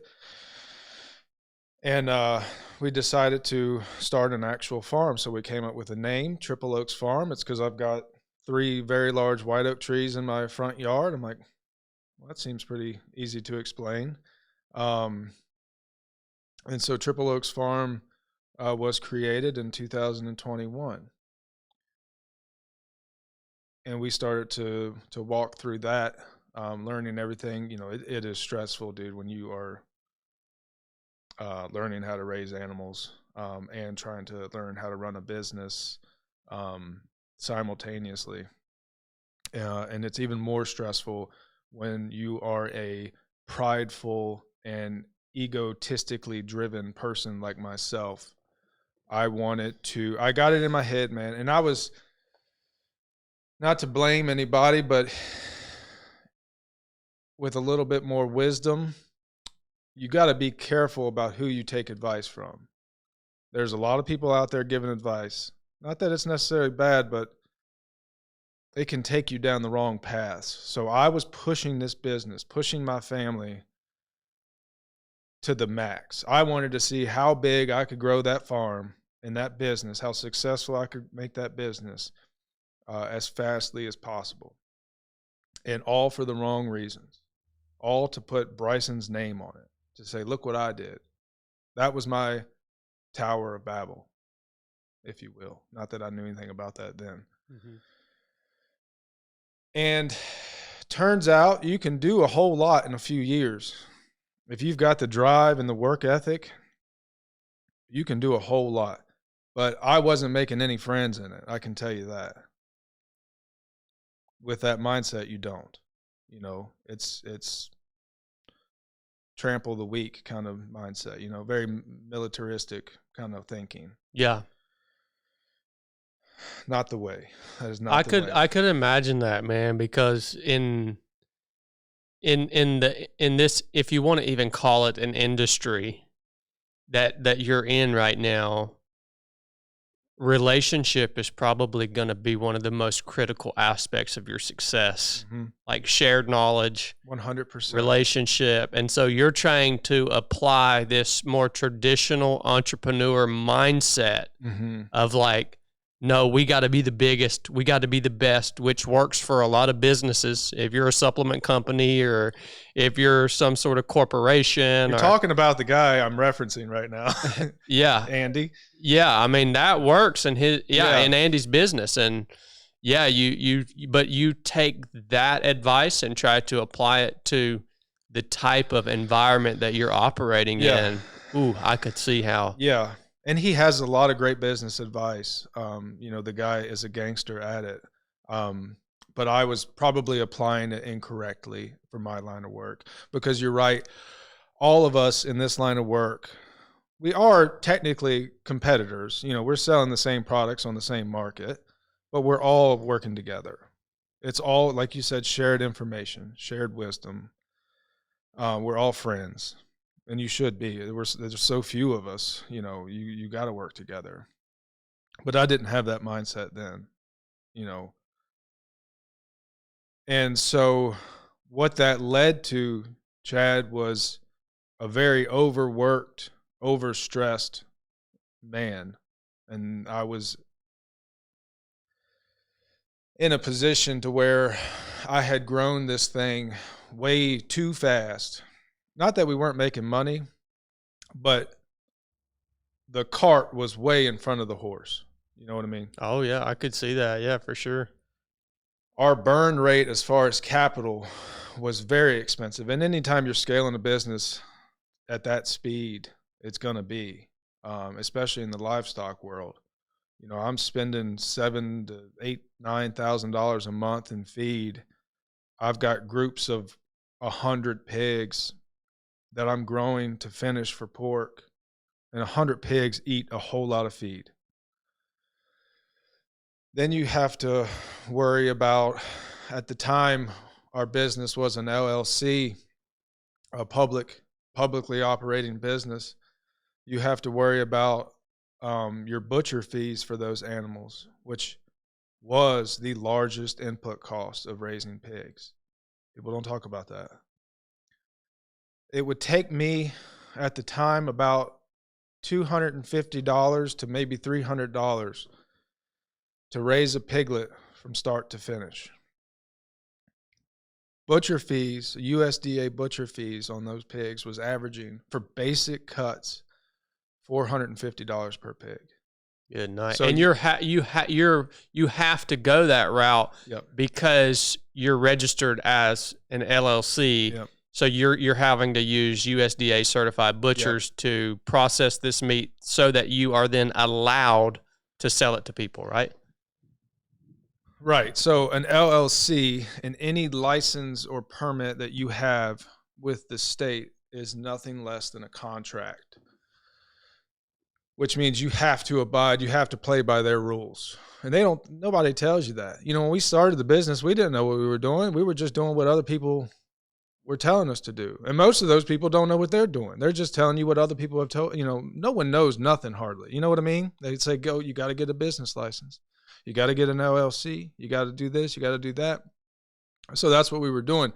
And you're right. So to sell your neighbor a pound of sausage, it has to be processed at a government approved and inspected and regulated butcher shop, which comes with a lot of money, a lot of fees, a lot of, you know, regulations and restrictions.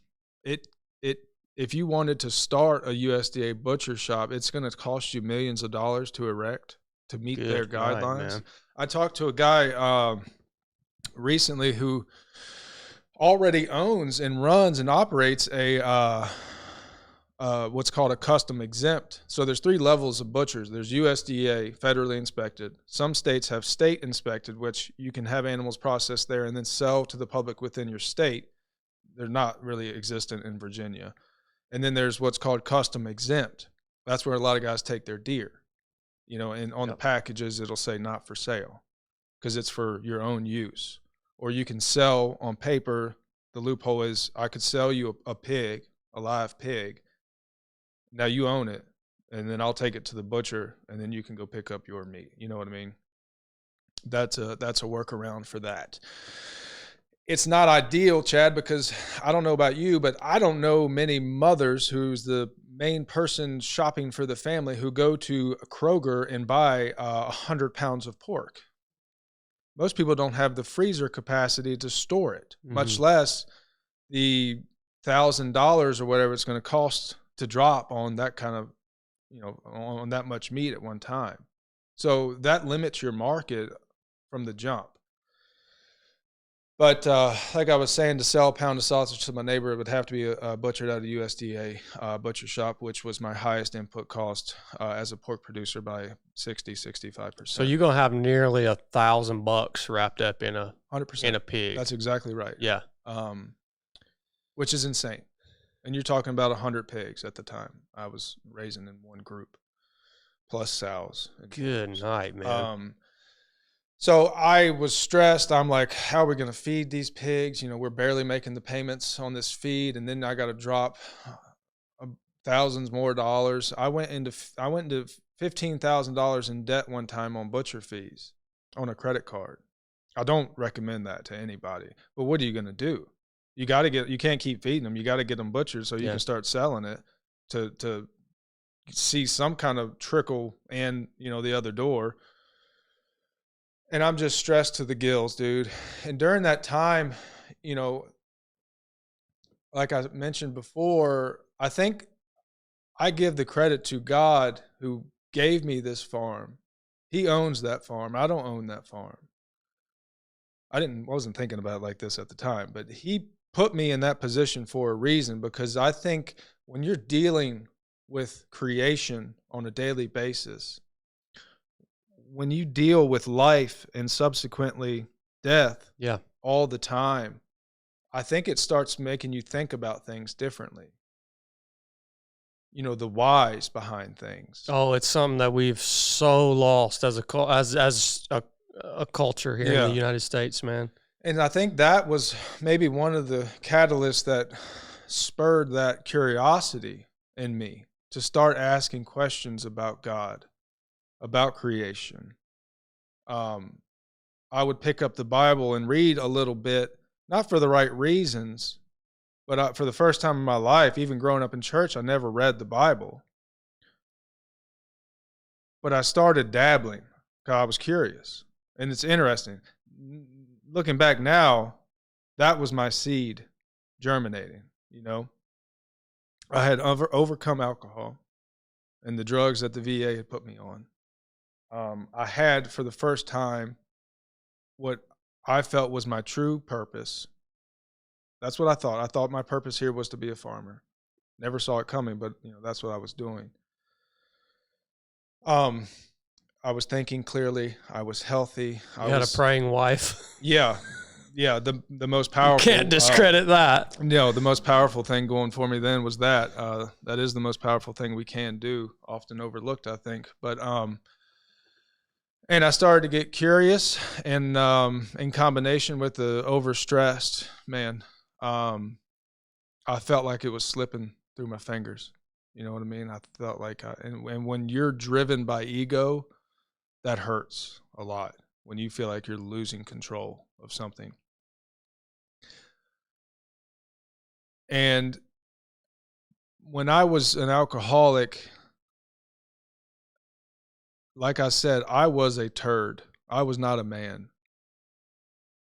I would lie, whatever it took, to basically get me to the next night so I could start drinking again. A miserable person. So when I got sober and we started that business, I had a lot of pride in those two things. And it was so important to me that I was an honest man. My word, it was like starting over. I was like, everything from here forward, I'm recreating a reputation. And so my word was my bond.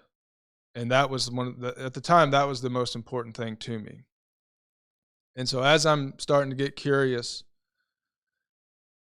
and things feel like they're crumbling around me, I'm losing control. A friend of mine showed up at my door one day, a strong Christian man. He told me, later on that he just felt led to come talk to me. He could see that I was going down the wrong path. I don't think he knew I wasn't a Christian, but he kind of had an idea. You can, judge one by its fruits, right? So he came to me to talk to me about that. And throughout that conversation, I had done some things he had disagreed with, which is fine. But he asked me straight up, he's like, "Are you a Christian?" And I didn't want to have that conversation. You know, I growing up in church, you hear it all the time. You know what to say. Yeah, but you're at a point in your life now where you weren't willing to lie to him. That's exactly right. Yeah, I Chad. get that. But I did just that. Hmm. I lied to him. I lied to my friend to his face. He knew I was lying, but he also knew I was trying to get out of that conversation. So he let it go. We hugged and he left. And when I walked away from that conversation, it ate me alive. Dude, I was disgusted by myself. I was like, you just lied to one of your close friends to his face about faith.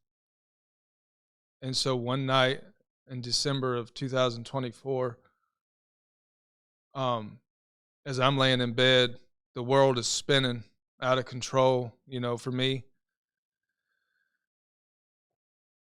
I feel lost. I had just lied to my buddy,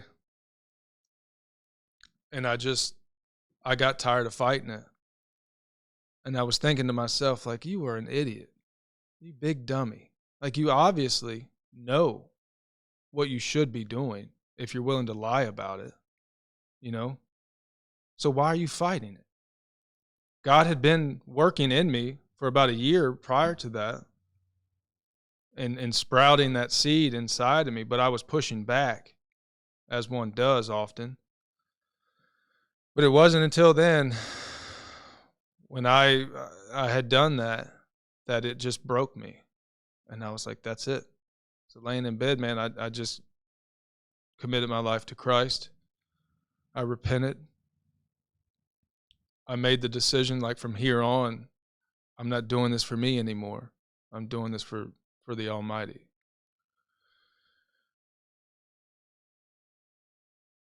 And I fell asleep, and the next day I woke up and I sat my wife down and I told her, I can't even really remember the conversation, you know, it was a blur. And who knows, you know, how serious she took me, but I think she could probably tell, you know, that something had happened. And I started reading my Bible. I started in Genesis, which is a great place to start, especially as a farmer, you know. And I started having these revelations, man. God started revealing himself to me, which, as he does in the Word, right? And I started, my whole perspective on life, my marriage, my farm, my business completely shifted. And I realized, it was like, when I walked outside, dude, it was like the first time I could breathe. Like I had been underwater for a couple years, and I had just popped my head up and could breathe.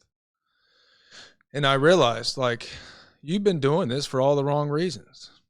None of this even matters. You know, this is just what you're doing right now. The only thing that matters is that you serve the Lord and you do everything you can to spread the gospel and expand his kingdom. That's the only thing that matters. And it was amazing, dude, because when you have that revelation, it's like you can relax almost. Mm-hmm. Like this farm, this business, my home, my land can be stripped from me tomorrow, and it doesn't matter because you have that framework, that scaffolding that's binding you and your family together that nothing can break. And it was incredible. And it kind of was like, what took you so long, you know? But I'm ignorant, you know? Like I said, I was prideful. I was egotistical. It's me, me, me, me, me. Yeah, man, as long as you're clinging to those, sounds so cliche, but worldly possessions, like you said, your land, your business, as long as you're clinging to those all the while knowing that they can just be gone at any point. And if you don't have anything that's bigger than those, that's a scary way to live, man. Yeah. I even slip into that mode even now, sometimes in my own life. Sure. When I look at what we do and you're thinking like, well, dang, how are we going to make it next year? I mean, you probably have thoughts. Every entrepreneur has those thoughts. You don't know from year to year what's going to happen? How's the Lord going to provide what we need? Dude, I'm with you, dude. And you slip into that where you're like clinging so tightly to what can I do? And if I lose these things, what's going to happen to me and my family, and what's my purpose going to be? And one of my consistent prayers at night throughout the day usually is I ask God to clearly show me his will, and that I'm not pursuing the will of my own. It scares me because I have that same thing in me. It's like, am I pushing this? Am I doing this just for me? Or am I doing this because it's the Lord's will? And dude, sometimes it leads me, lately it's doing nothing is an option, and just waiting and praying.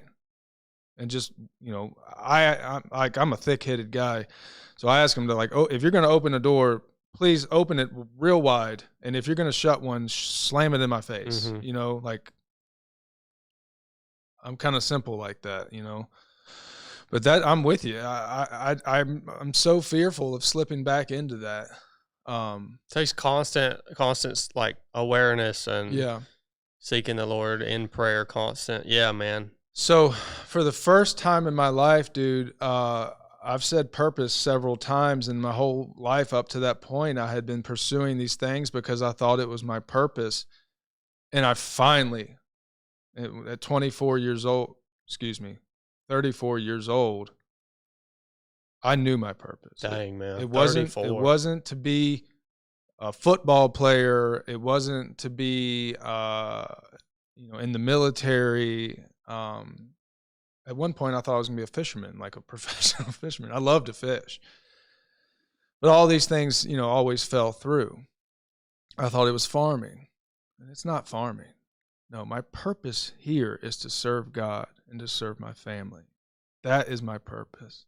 And dude, the peace that comes with that is incredible. And that's, we know who is the King of Peace, brother. Yeshua. Yeah. I know him now. He gave that to me. So moving forward, now that I'm walking with Christ, we started really changing our business model. At what point did you have your son? Great question. He's 4 now, so in I guess 2022. So we were in our first year of farming. I wasn't a believer. Just beginning. I just sold I used to have a John boat that I would take on the river to fish. I'd be out there in the middle of the night, dude. I love fishing. And I sold that John boat to buy my first group of pigs. I bought 20 piglets to pursue this thing. And actually, while my wife, she was having some complications with that first pregnancy. She got pretty bad, what's called preeclampsia. Like her blood pressure was real high, and she had been hospitalized for a week. She was 34 weeks pregnant at that time. Dude, I left her in the hospital at the Virginia Baptist to go pull my livestock trailer to go pick up these pigs to take them back home. And then I went back. I actually did that trip twice, which is kind of insane to leave your wife. Yeah, but there again, I think that's a really cool story that paints the picture of at that season and that time, how that was in your mind, your purpose. Yeah. Your purpose wasn't to be a husband, now potentially a father. I'm sure you connected with those things in some way, but what you thought you were supposed to be doing kind of trumped all of that. Yeah. Like the conversation with her was this is our business now. This is what the business needs. Exactly. Yeah. We're going to do everything to make that business move forward. And so this is going to maybe be a little rough, but so my son was born just before she was 35 weeks pregnant. So he was a little premature. That's not, worst case scenario. We were actually told we were going to have a daughter, first thing. Well, out came Abraham, our firstborn son, which was kind of like curveball number one. I had the whole nursery decorated. We were going to name her Emma. So I had Emma on the walls, pink stuff, That's just tells you how much you can trust the medical industry. But Abraham came out, and we were not the same people then as we are now. You've touched on this in your videos about what they push on you throughout pregnancy and when that baby comes out. And we just went along with it. She got an epidural, which she would never do now. She would never have the baby in the hospital, period, unless something was really, really wrong. They cut the umbilical cord immediately, which we do not do now. That thing stays attached for an hour after that child comes out. And I'm sure you know this, you might have talked about it, but they do that to preserve those stem cells so that they have a more viable product to sell. Yeah. Sickening. I mean, that is disgusting. That is demonic, if anything is. And they take your baby away immediately, But there he was, dude.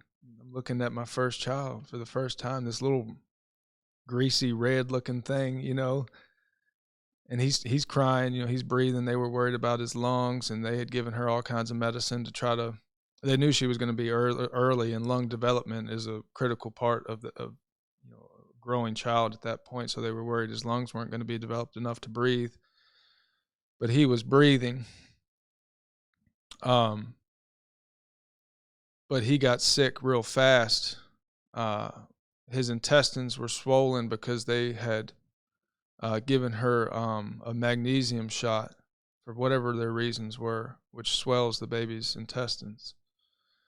So they shipped him off to the University of Virginia, which is like one of the largest children's hospitals, around, supposedly renowned for that. And we were up there with him on a Saturday, and he was doing fine, man. He was drinking breast milk out of a bottle. He was being monitored closely, of course. And we were exhausted, at that time, as everybody is. And we decided we were going to go home for the night. We thought he was in good care. We were going to go get some sleep and then come back the next morning. What they did without telling us was they didn't feel like he was eating enough. And newborns now, Chad, they don't eat a ton, especially the first couple days. Yeah, first couple days, yeah. So someone made the decision to put, I think it's called an FG tube, through his mouth or nose into his stomach and force feed him formula. They didn't ask us. And we believe that is what really caused him to, that with the inflammation of his gut is what caused his intestines to deteriorate. And he got what they call necroenterocolitis, which is a flesh-eating bacteria in the intestines of a newborn. Good night, man. And it was worst case scenario. We got a call. We called. Mackenzie called like at 10 p.m. to check up on him that Saturday night, and you knew something was not right. They were putting us on hold and whatever. And they told us that he had passed some blood in his stool, and what had happened was he had 2 holes had perforated in his intestines, and so now he's got bowel leaking out into his gut. And so we get there at like 2 or 3 a.m. We stopped at the top of the driveway before we left. This is also insane. We were raising chickens and chicken tractors on pasture.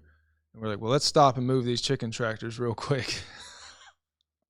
Because they got to be moved, every day, at least once a day. Dude, it's insane. But we did that, and then we went to the hospital.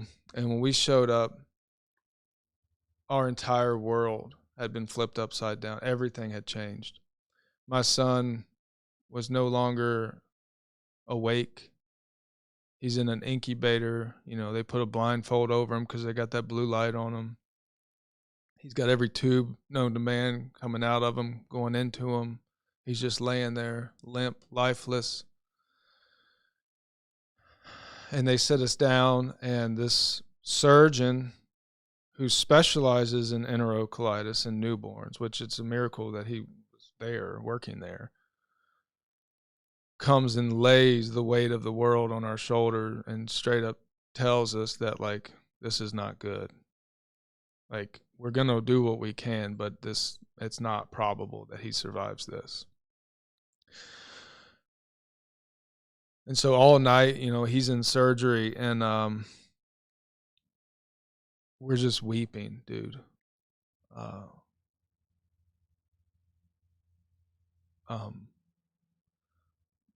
But he made it out of surgery, and what they had done was the infected part of his bowel, they had cut his intestines on either end of that, which left 4 ends on the inside of his stomach. And they pull those ends of the intestines, and they sewed them to the outside of his stomach so you can see them, so that they can monitor, is that intestine healthy, is it growing, or is it dying? So he's getting nutrition through an IV, because you can't use the intestines at this point. He's still in the incubator. He's being heavily monitored. My wife, she at the time was working for a private hospice company, a Christian company, and they were so generous to us that she didn't have to go back to work. They still paid her, gave her all the time she needed. She was living at the Ronald McDonald House in Charlottesville, and she was by his side praying over him every single day. I was working at the garden shed place throughout the week full time, and trying to figure out this farming thing at the same time. And I would go up there on the weekends, which was so hard to do. I couldn't even imagine. The new job of learning that, build construction, everything seems to be going wrong with my farm because I have no idea what I'm doing. So the stress of that, I'm breaking, and my son is dying, hour by hour is how we were living. He could change and did change several times, sometimes for the better, sometimes for the worse. It was some of the darkest moments we've ever walked through as people. And I know you got a taste of that with Solomon. Nothing near what you guys experienced, but yeah, a taste of it. Dude, I was listening to you talk about it's crazy that you can even tell the story so clearly without just well, I'll put it this way: I can't even tell the story of my experience yet. Mm-hmm. That's why I can connect with you at least on some level on the weight of that. But then the part that I can't connect with is, at that point, you weren't trusting in the Lord. Like, you didn't have that. Like, good night, dude. Because at least the experience we had with Solomon, although if for whatever we would have lost him, thank you, Lord, that we didn't. At least I had my faith. Yeah. You know what I mean? At the end of it all, no matter the outcome. Yeah. You had a place to go. Yeah. I just can't imagine managing that without that gift of faith, man. Yeah. I love Psalms 91, and Mackenzie prayed that over Abraham every day. Yeah. I didn't know it then, but I know it by heart now. And it lines up with what you're saying. When you are walking in faith, those who dwell in the secret place, praying of the Most High, shall abide under the shadow of the Almighty. I will say of the Lord, He is my refuge, He is my strength. I didn't have that then, and it is crazy that I made it through that somehow, but it wasn't about me, it was about my son and my wife. So 140 days is how long he stayed in the ICU up there. which it was about an hour and a half drive for me to get there. What they ended up doing was removing his entire small intestines. So he has what they call short gut syndrome now. But they stitched everything back together. They kept him for a while to make sure he was, the pipes were working and they weren't leaking, and that was another huge surgery where we almost lost him. Doing that, removing that small intestine, stitching everything back up. This little body, man, like yeah, I can't imagine. We still write that surgeon letters and send them pictures, and which I don't think he's a Christian, but we put that in there, so maybe that'll plant a seed for him. We almost lost him, Chad, not because of the surgery, but because of negligence after the surgery on the hospital's part. And this might be getting into too much detail, but I like to talk about it. They took my son and opened him up and rearranged his guts and then sewed him back up and sent him back with 0 pain medication. Can you imagine? No. And he doesn't know what's going on. And so when he came to, when he regained consciousness and that pain hit him, dude, I'll never forget my son, months old, premature at that, bridging back on his head, dude, and writhing in pain. Like when you see your little boy, just his whole body tense because he's in so much pain.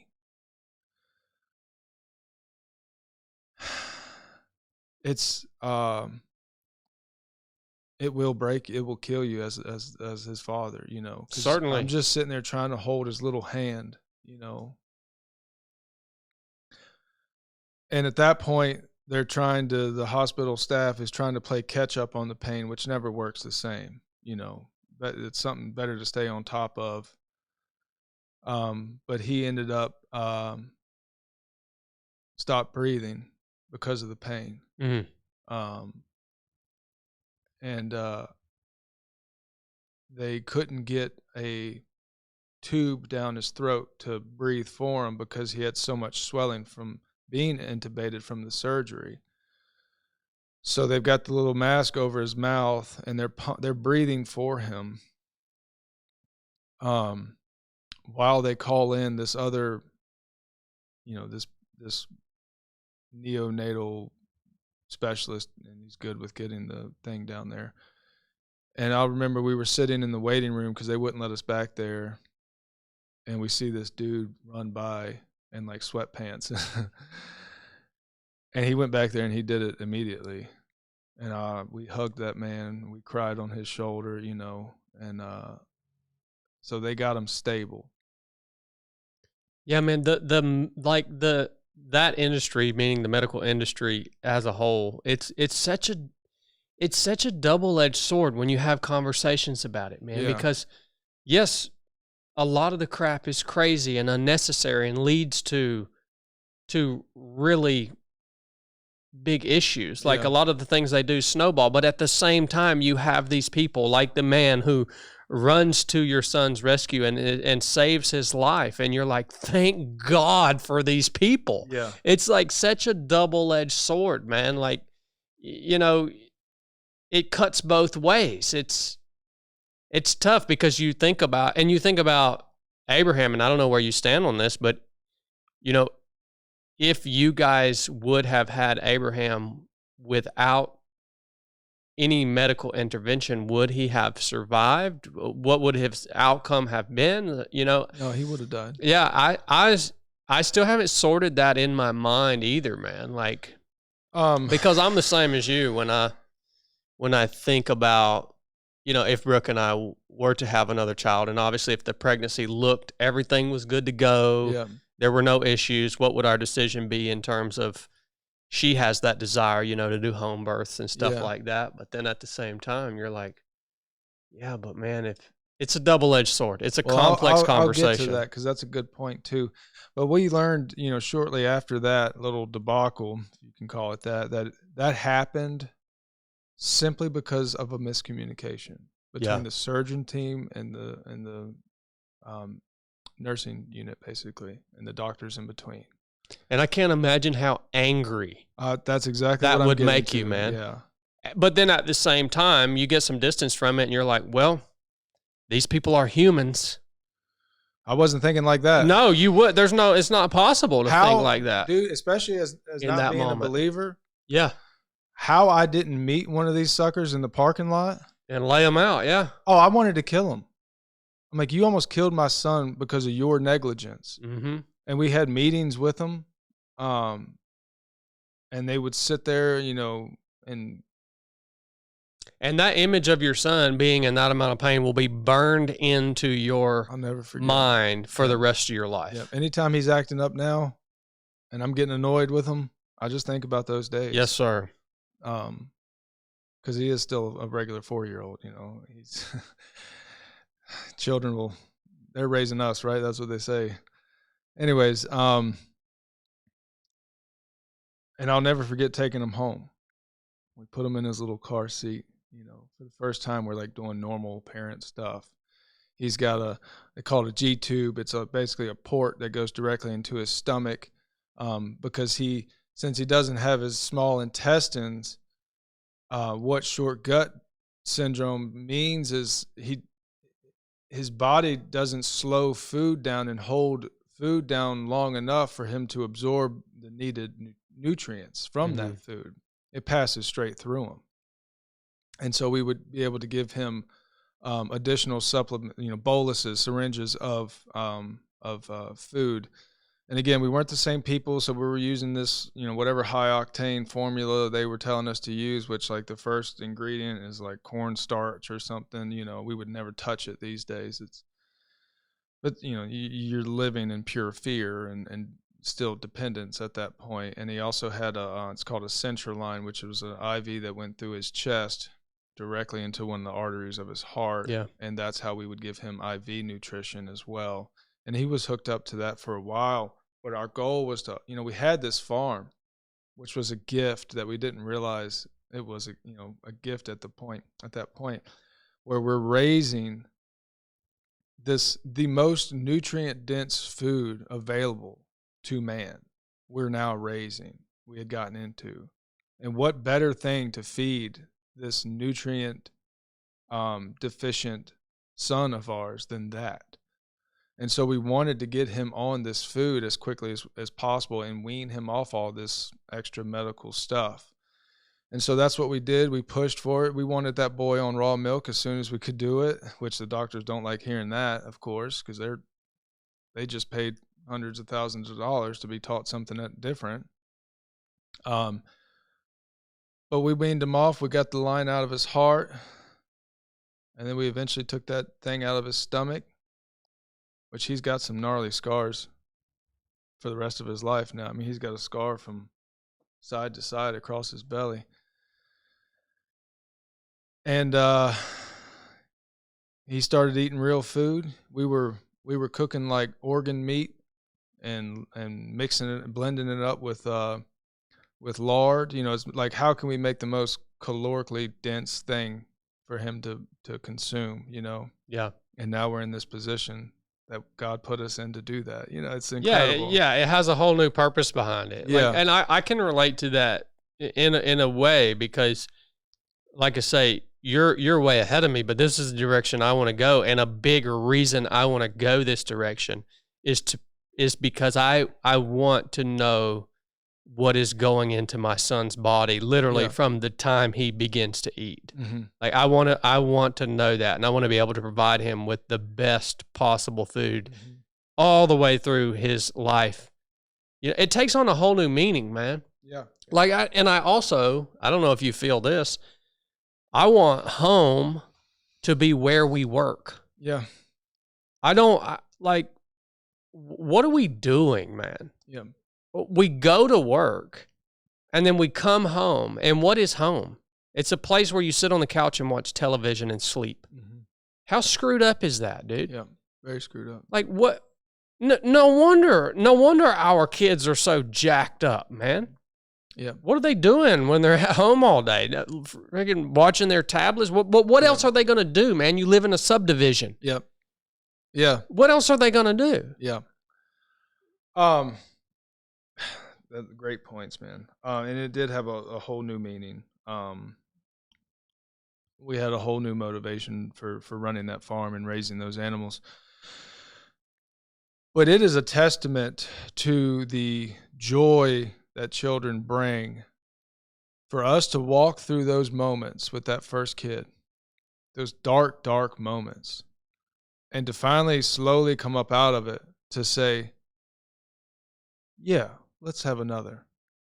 Let's potentially go through that again. You ain't lying, brother, because I'm one and done, son. At least I haven't. Maybe I haven't come up out of it yet to be able to give it say some that. time. Give it some time. That's crazy, dude. Yeah, so that is a testament, dude, to say like, yeah, we're excuse me, we're willing to potentially do that all over again because it's worth it. And so I had come to Christ before my second son was born, and our whole mindset and our knowledge of what we know about health and nutrition and the medical industry had continued to develop. So by the time we had that second son, she had him in our bedroom, in the water. I bought a 150-gallon water trough from Tractor Supply, which I do need to buy a new one. She told me I can't use the same one because I use it for all kinds of stuff, but I got to buy a new one for our third child in October. But she had him in our home, in the water, with a midwife at like 12:30 at night, something like that. Candlelit room, peaceful, no fluorescent lights, no doctors, no nurses pushing you, telling you what to do, as natural as it can be. And that, Chad, I got to see the beauty of bringing life into this world. You don't see it in the hospital. Yeah. Because you're constantly looking around, what do I need to do? What are they going to tell me to do next? You're nervous. I was on my knees behind my wife, praying over her, asking God, bring me this child, and I got to see him come up out of that water. We didn't find out what the gender was because the way we see it, it's none of our business. We don't do any ultrasounds, no genetic testing. It's none of our business. Is your faith in God or is it not? And that's where we stand today. Which again, our first pregnancy was completely different. We did everything that people normally do. But it was so beautiful. I'm sure tenfold for her, but just for me, the husband and the father, to be there and see that happen. I mean, I was crying. I mean, it was amazing. It was amazing to see him come out, man. To see that placenta pulsating and giving him the rest of the, was it like 2/3 of the blood for that child is in that placenta. So if you cut it, to see that empty out and decrease in size, and then we get to cut it at, I think it was like 45 minutes or an hour. She's in her bed, our bed, peaceful. Our other son, he was 3 at the time. He was awake. To see him, get to see that moment as well. It was beautiful, man. That's the only way I can describe it. I haven't got to experience that, man. And what actually, and I'm going to ask you a hard question. Please. And you can answer this however you want. So what drove us to really making the final decision to have Solomon at the hospital is we did find that there were some complications through the ultrasounds. Yeah. And when you guys had Abraham, were you guys, well, obviously you were going to the doctor, you found out about the preeclampsia, you guys were having the ultrasounds. When did you guys realize there were going to be did everything look good on the ultrasounds, or? We knew his intestines were inflamed before he was born from an ultrasound. Yeah. But other than that, everything was fine. Yeah. She needed. They induced her because her blood pressure was so bad. They thought she was going to stroke out. So they, which apparently makes the contractions and the labor pains worse when you're induced versus naturally, which is why she made the decision to get an epidural. But yeah, he came out. Now, other than it was supposed to be a female, we got a male, which that goes to show you how effective ultrasounds are. But yeah, everything was fine. It wasn't until, I don't know, a day later that things started to go downhill. I guess the hard question that I want to ask you, and maybe you don't have the answer to this because I don't have the answer to it either, is that scene of you guys having your second son is such a beautiful scene that, man, I would love to get to experience as a father with my wife. And the statement that you made about, like, we don't do ultrasounds anymore, we're not doing all that crap, like, man, I felt that tension with our son. I was like, why are we going in here? Like, what is this ultrasound doing to him while he's in her belly? Like, there's tension there, right? But without the facilities, without all of those pieces that were at the hospital, our son probably would have died, and Abraham might not would have made it. I mean, who knows? We can't make that call. We don't know exactly what it would have looked like. So, like, how do you balance that tension now between, you know what, none of this stuff because it's none of our business. I feel you on that. But at the same time, knowing that seeing your son every day, knowing that you wouldn't have him without all this other stuff. Like, that's hard for me to think, to like, where's the line? You know what I mean? Well, you asked how, and it's one word, and faith. Yeah. We have to rely on that. I get what you're saying, yeah. We have to rely on that. The current industrialized medical system wants you to live in fear. They also told us that, our firstborn, that he had some signs of like Down syndrome, which ruins the joy of pregnancy. And that happens to so many women. They tell you something, and now you're thinking about that, and not the joys of growing a human being. They profit off fear. And as far as the ultrasounds go, there are great studies out there of the negative impacts of ultrasounds on children in the womb. It's got to be doing something. You're sending these electromagnetic waves that were used for sonar, that's going through things. I don't mean, like, we unplug our Wi-Fi router at night, so we're not getting pumped full of these, this EMF at night. We do all these things to avoid that. Why would you put something right on it going into his brain? And you can find those studies, and we can send it to you if you want. But yeah, there's repercussions. I understand that. Like, there are repercussions for every single intervention, no matter how beneficial the intervention might be.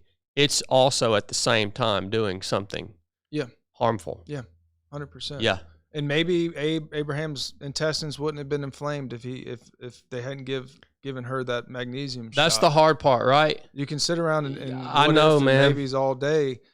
You just don't know. But now I know how to walk through it, and that's by faith. Yeah. And it's hard to say, but if we lose a child, Chad, we lose a child. It's clearly the Lord's will. And I must walk by that. Not by fear. Yeah.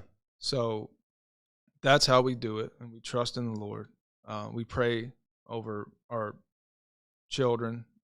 We were having our third child in October. We pray over that child and her health every day. So that's how we do it. Dude, that's wild, man. I had no idea. So if anybody goes and looks at your Instagram, I've been all the way back to your very first post. And like I've scrolled through, you know, kind of your whole journey. And man, when you look at that, nobody would know that all of this has happened in the midst of that story that's been told. And that's not a hit on you. Yeah. I don't blame, like, that's not what that page is for. Like, that's not what your Instagram page is. It's semi-educational. It's showing what you guys are doing.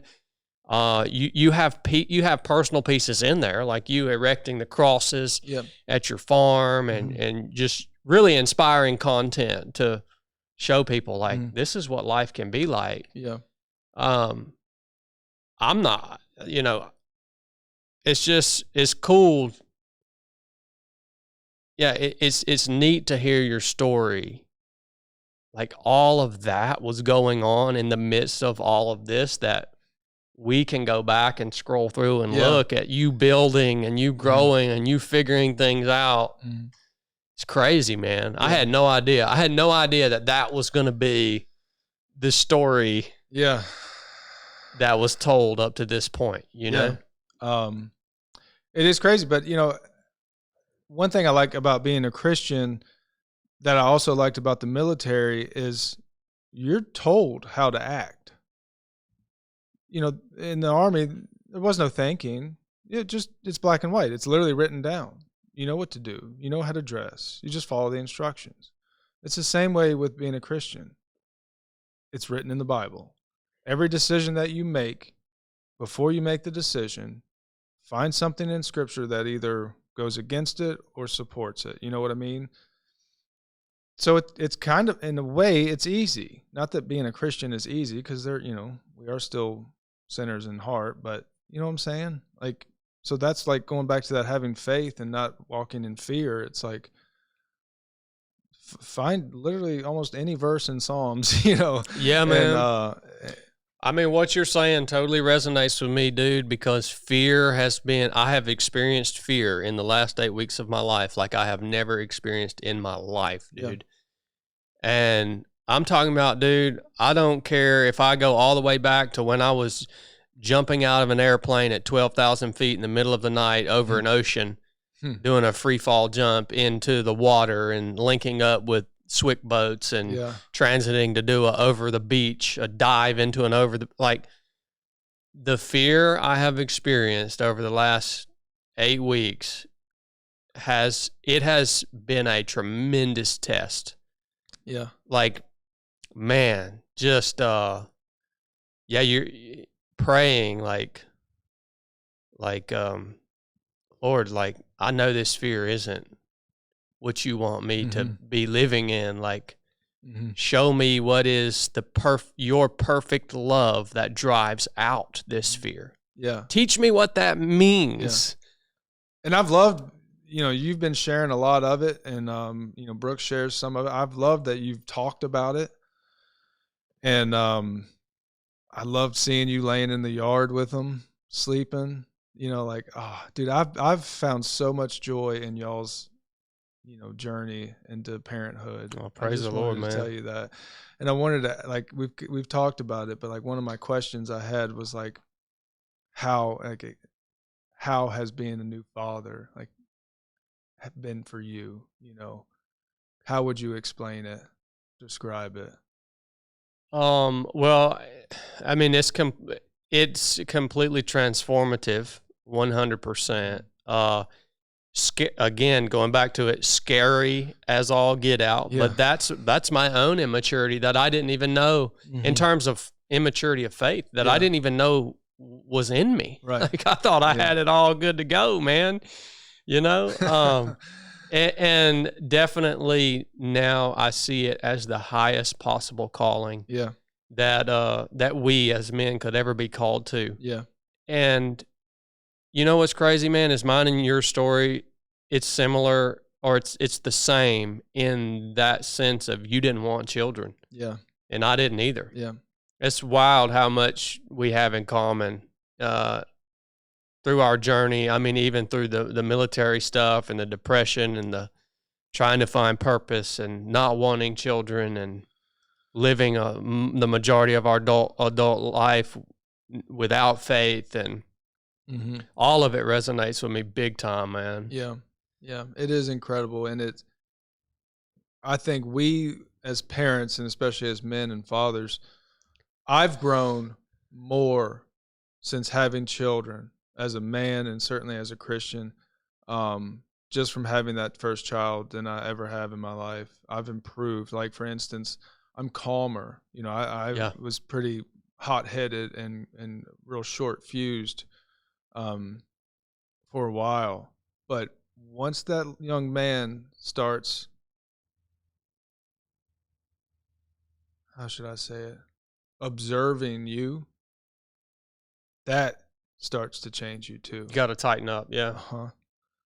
Even when they disobey, deliberately and intentionally disobey, you have to, not that I don't slip up, but you have to maintain your stoicness, you know.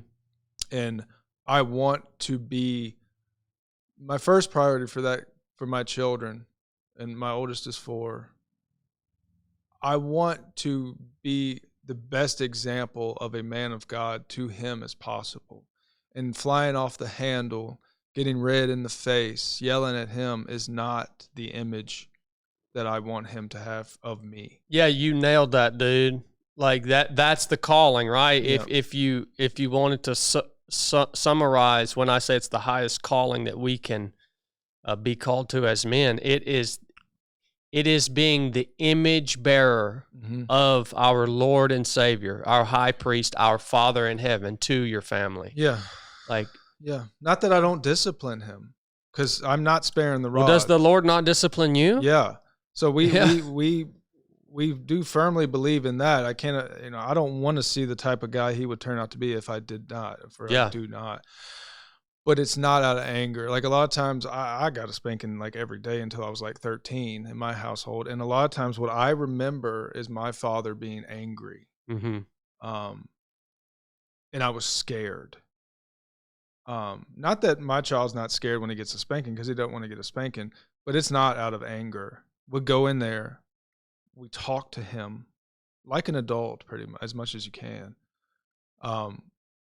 We talk about whatever he's done. Like, for instance, we have a 1-year-old now who's a little tank of a dude. I mean, he weighs almost as much as my 4-year-old. He's going to be a handful. I know that. And it's always, do you have children, Courtney? Okay. The second child's always like, my first is kind of cautious and timid. The second one doesn't care at all. Like, he's jumping in the pool. You know, when we went to a pool the other day, my oldest barely wants to get in, fearful. The 1-year-old literally was jumping in the side, trusting that I'm gonna catch him and laughing at him. You know, it's nuts. Dang. But you know, the 4-year-old Abraham, you know, he'll get mad at Noah. Noah is our 1-year-old. We're keeping it Old Testament, obviously. And sometimes he'll hit him or something, or just rough him up or something like that. And so I went in, we set him in his room, gave him a few minutes, gave myself a few minutes. Went in there and we talked about being a peacemaker. You know, blessed are the peacemakers, for they shall be known as sons of God. And what peace means, what being a peacemaker means. So, like, discipline is rooted in Scripture, first and foremost. You know what I mean? And then, we could give them a spanking or whatever we do. And that's, right now at least, I think that's the best thing I can do. Maybe I'm sure I will grow and learn and improve, but yeah, it's, and you have, like I said, you have to maintain your calmness. Yeah. Well, discipline for the sake of growth or mentorship. The Bible would use the word reproof.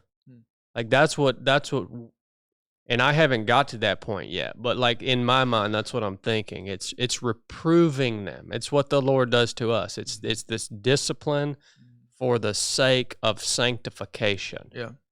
Yeah, that is rooted in the scriptures, man. But anyways.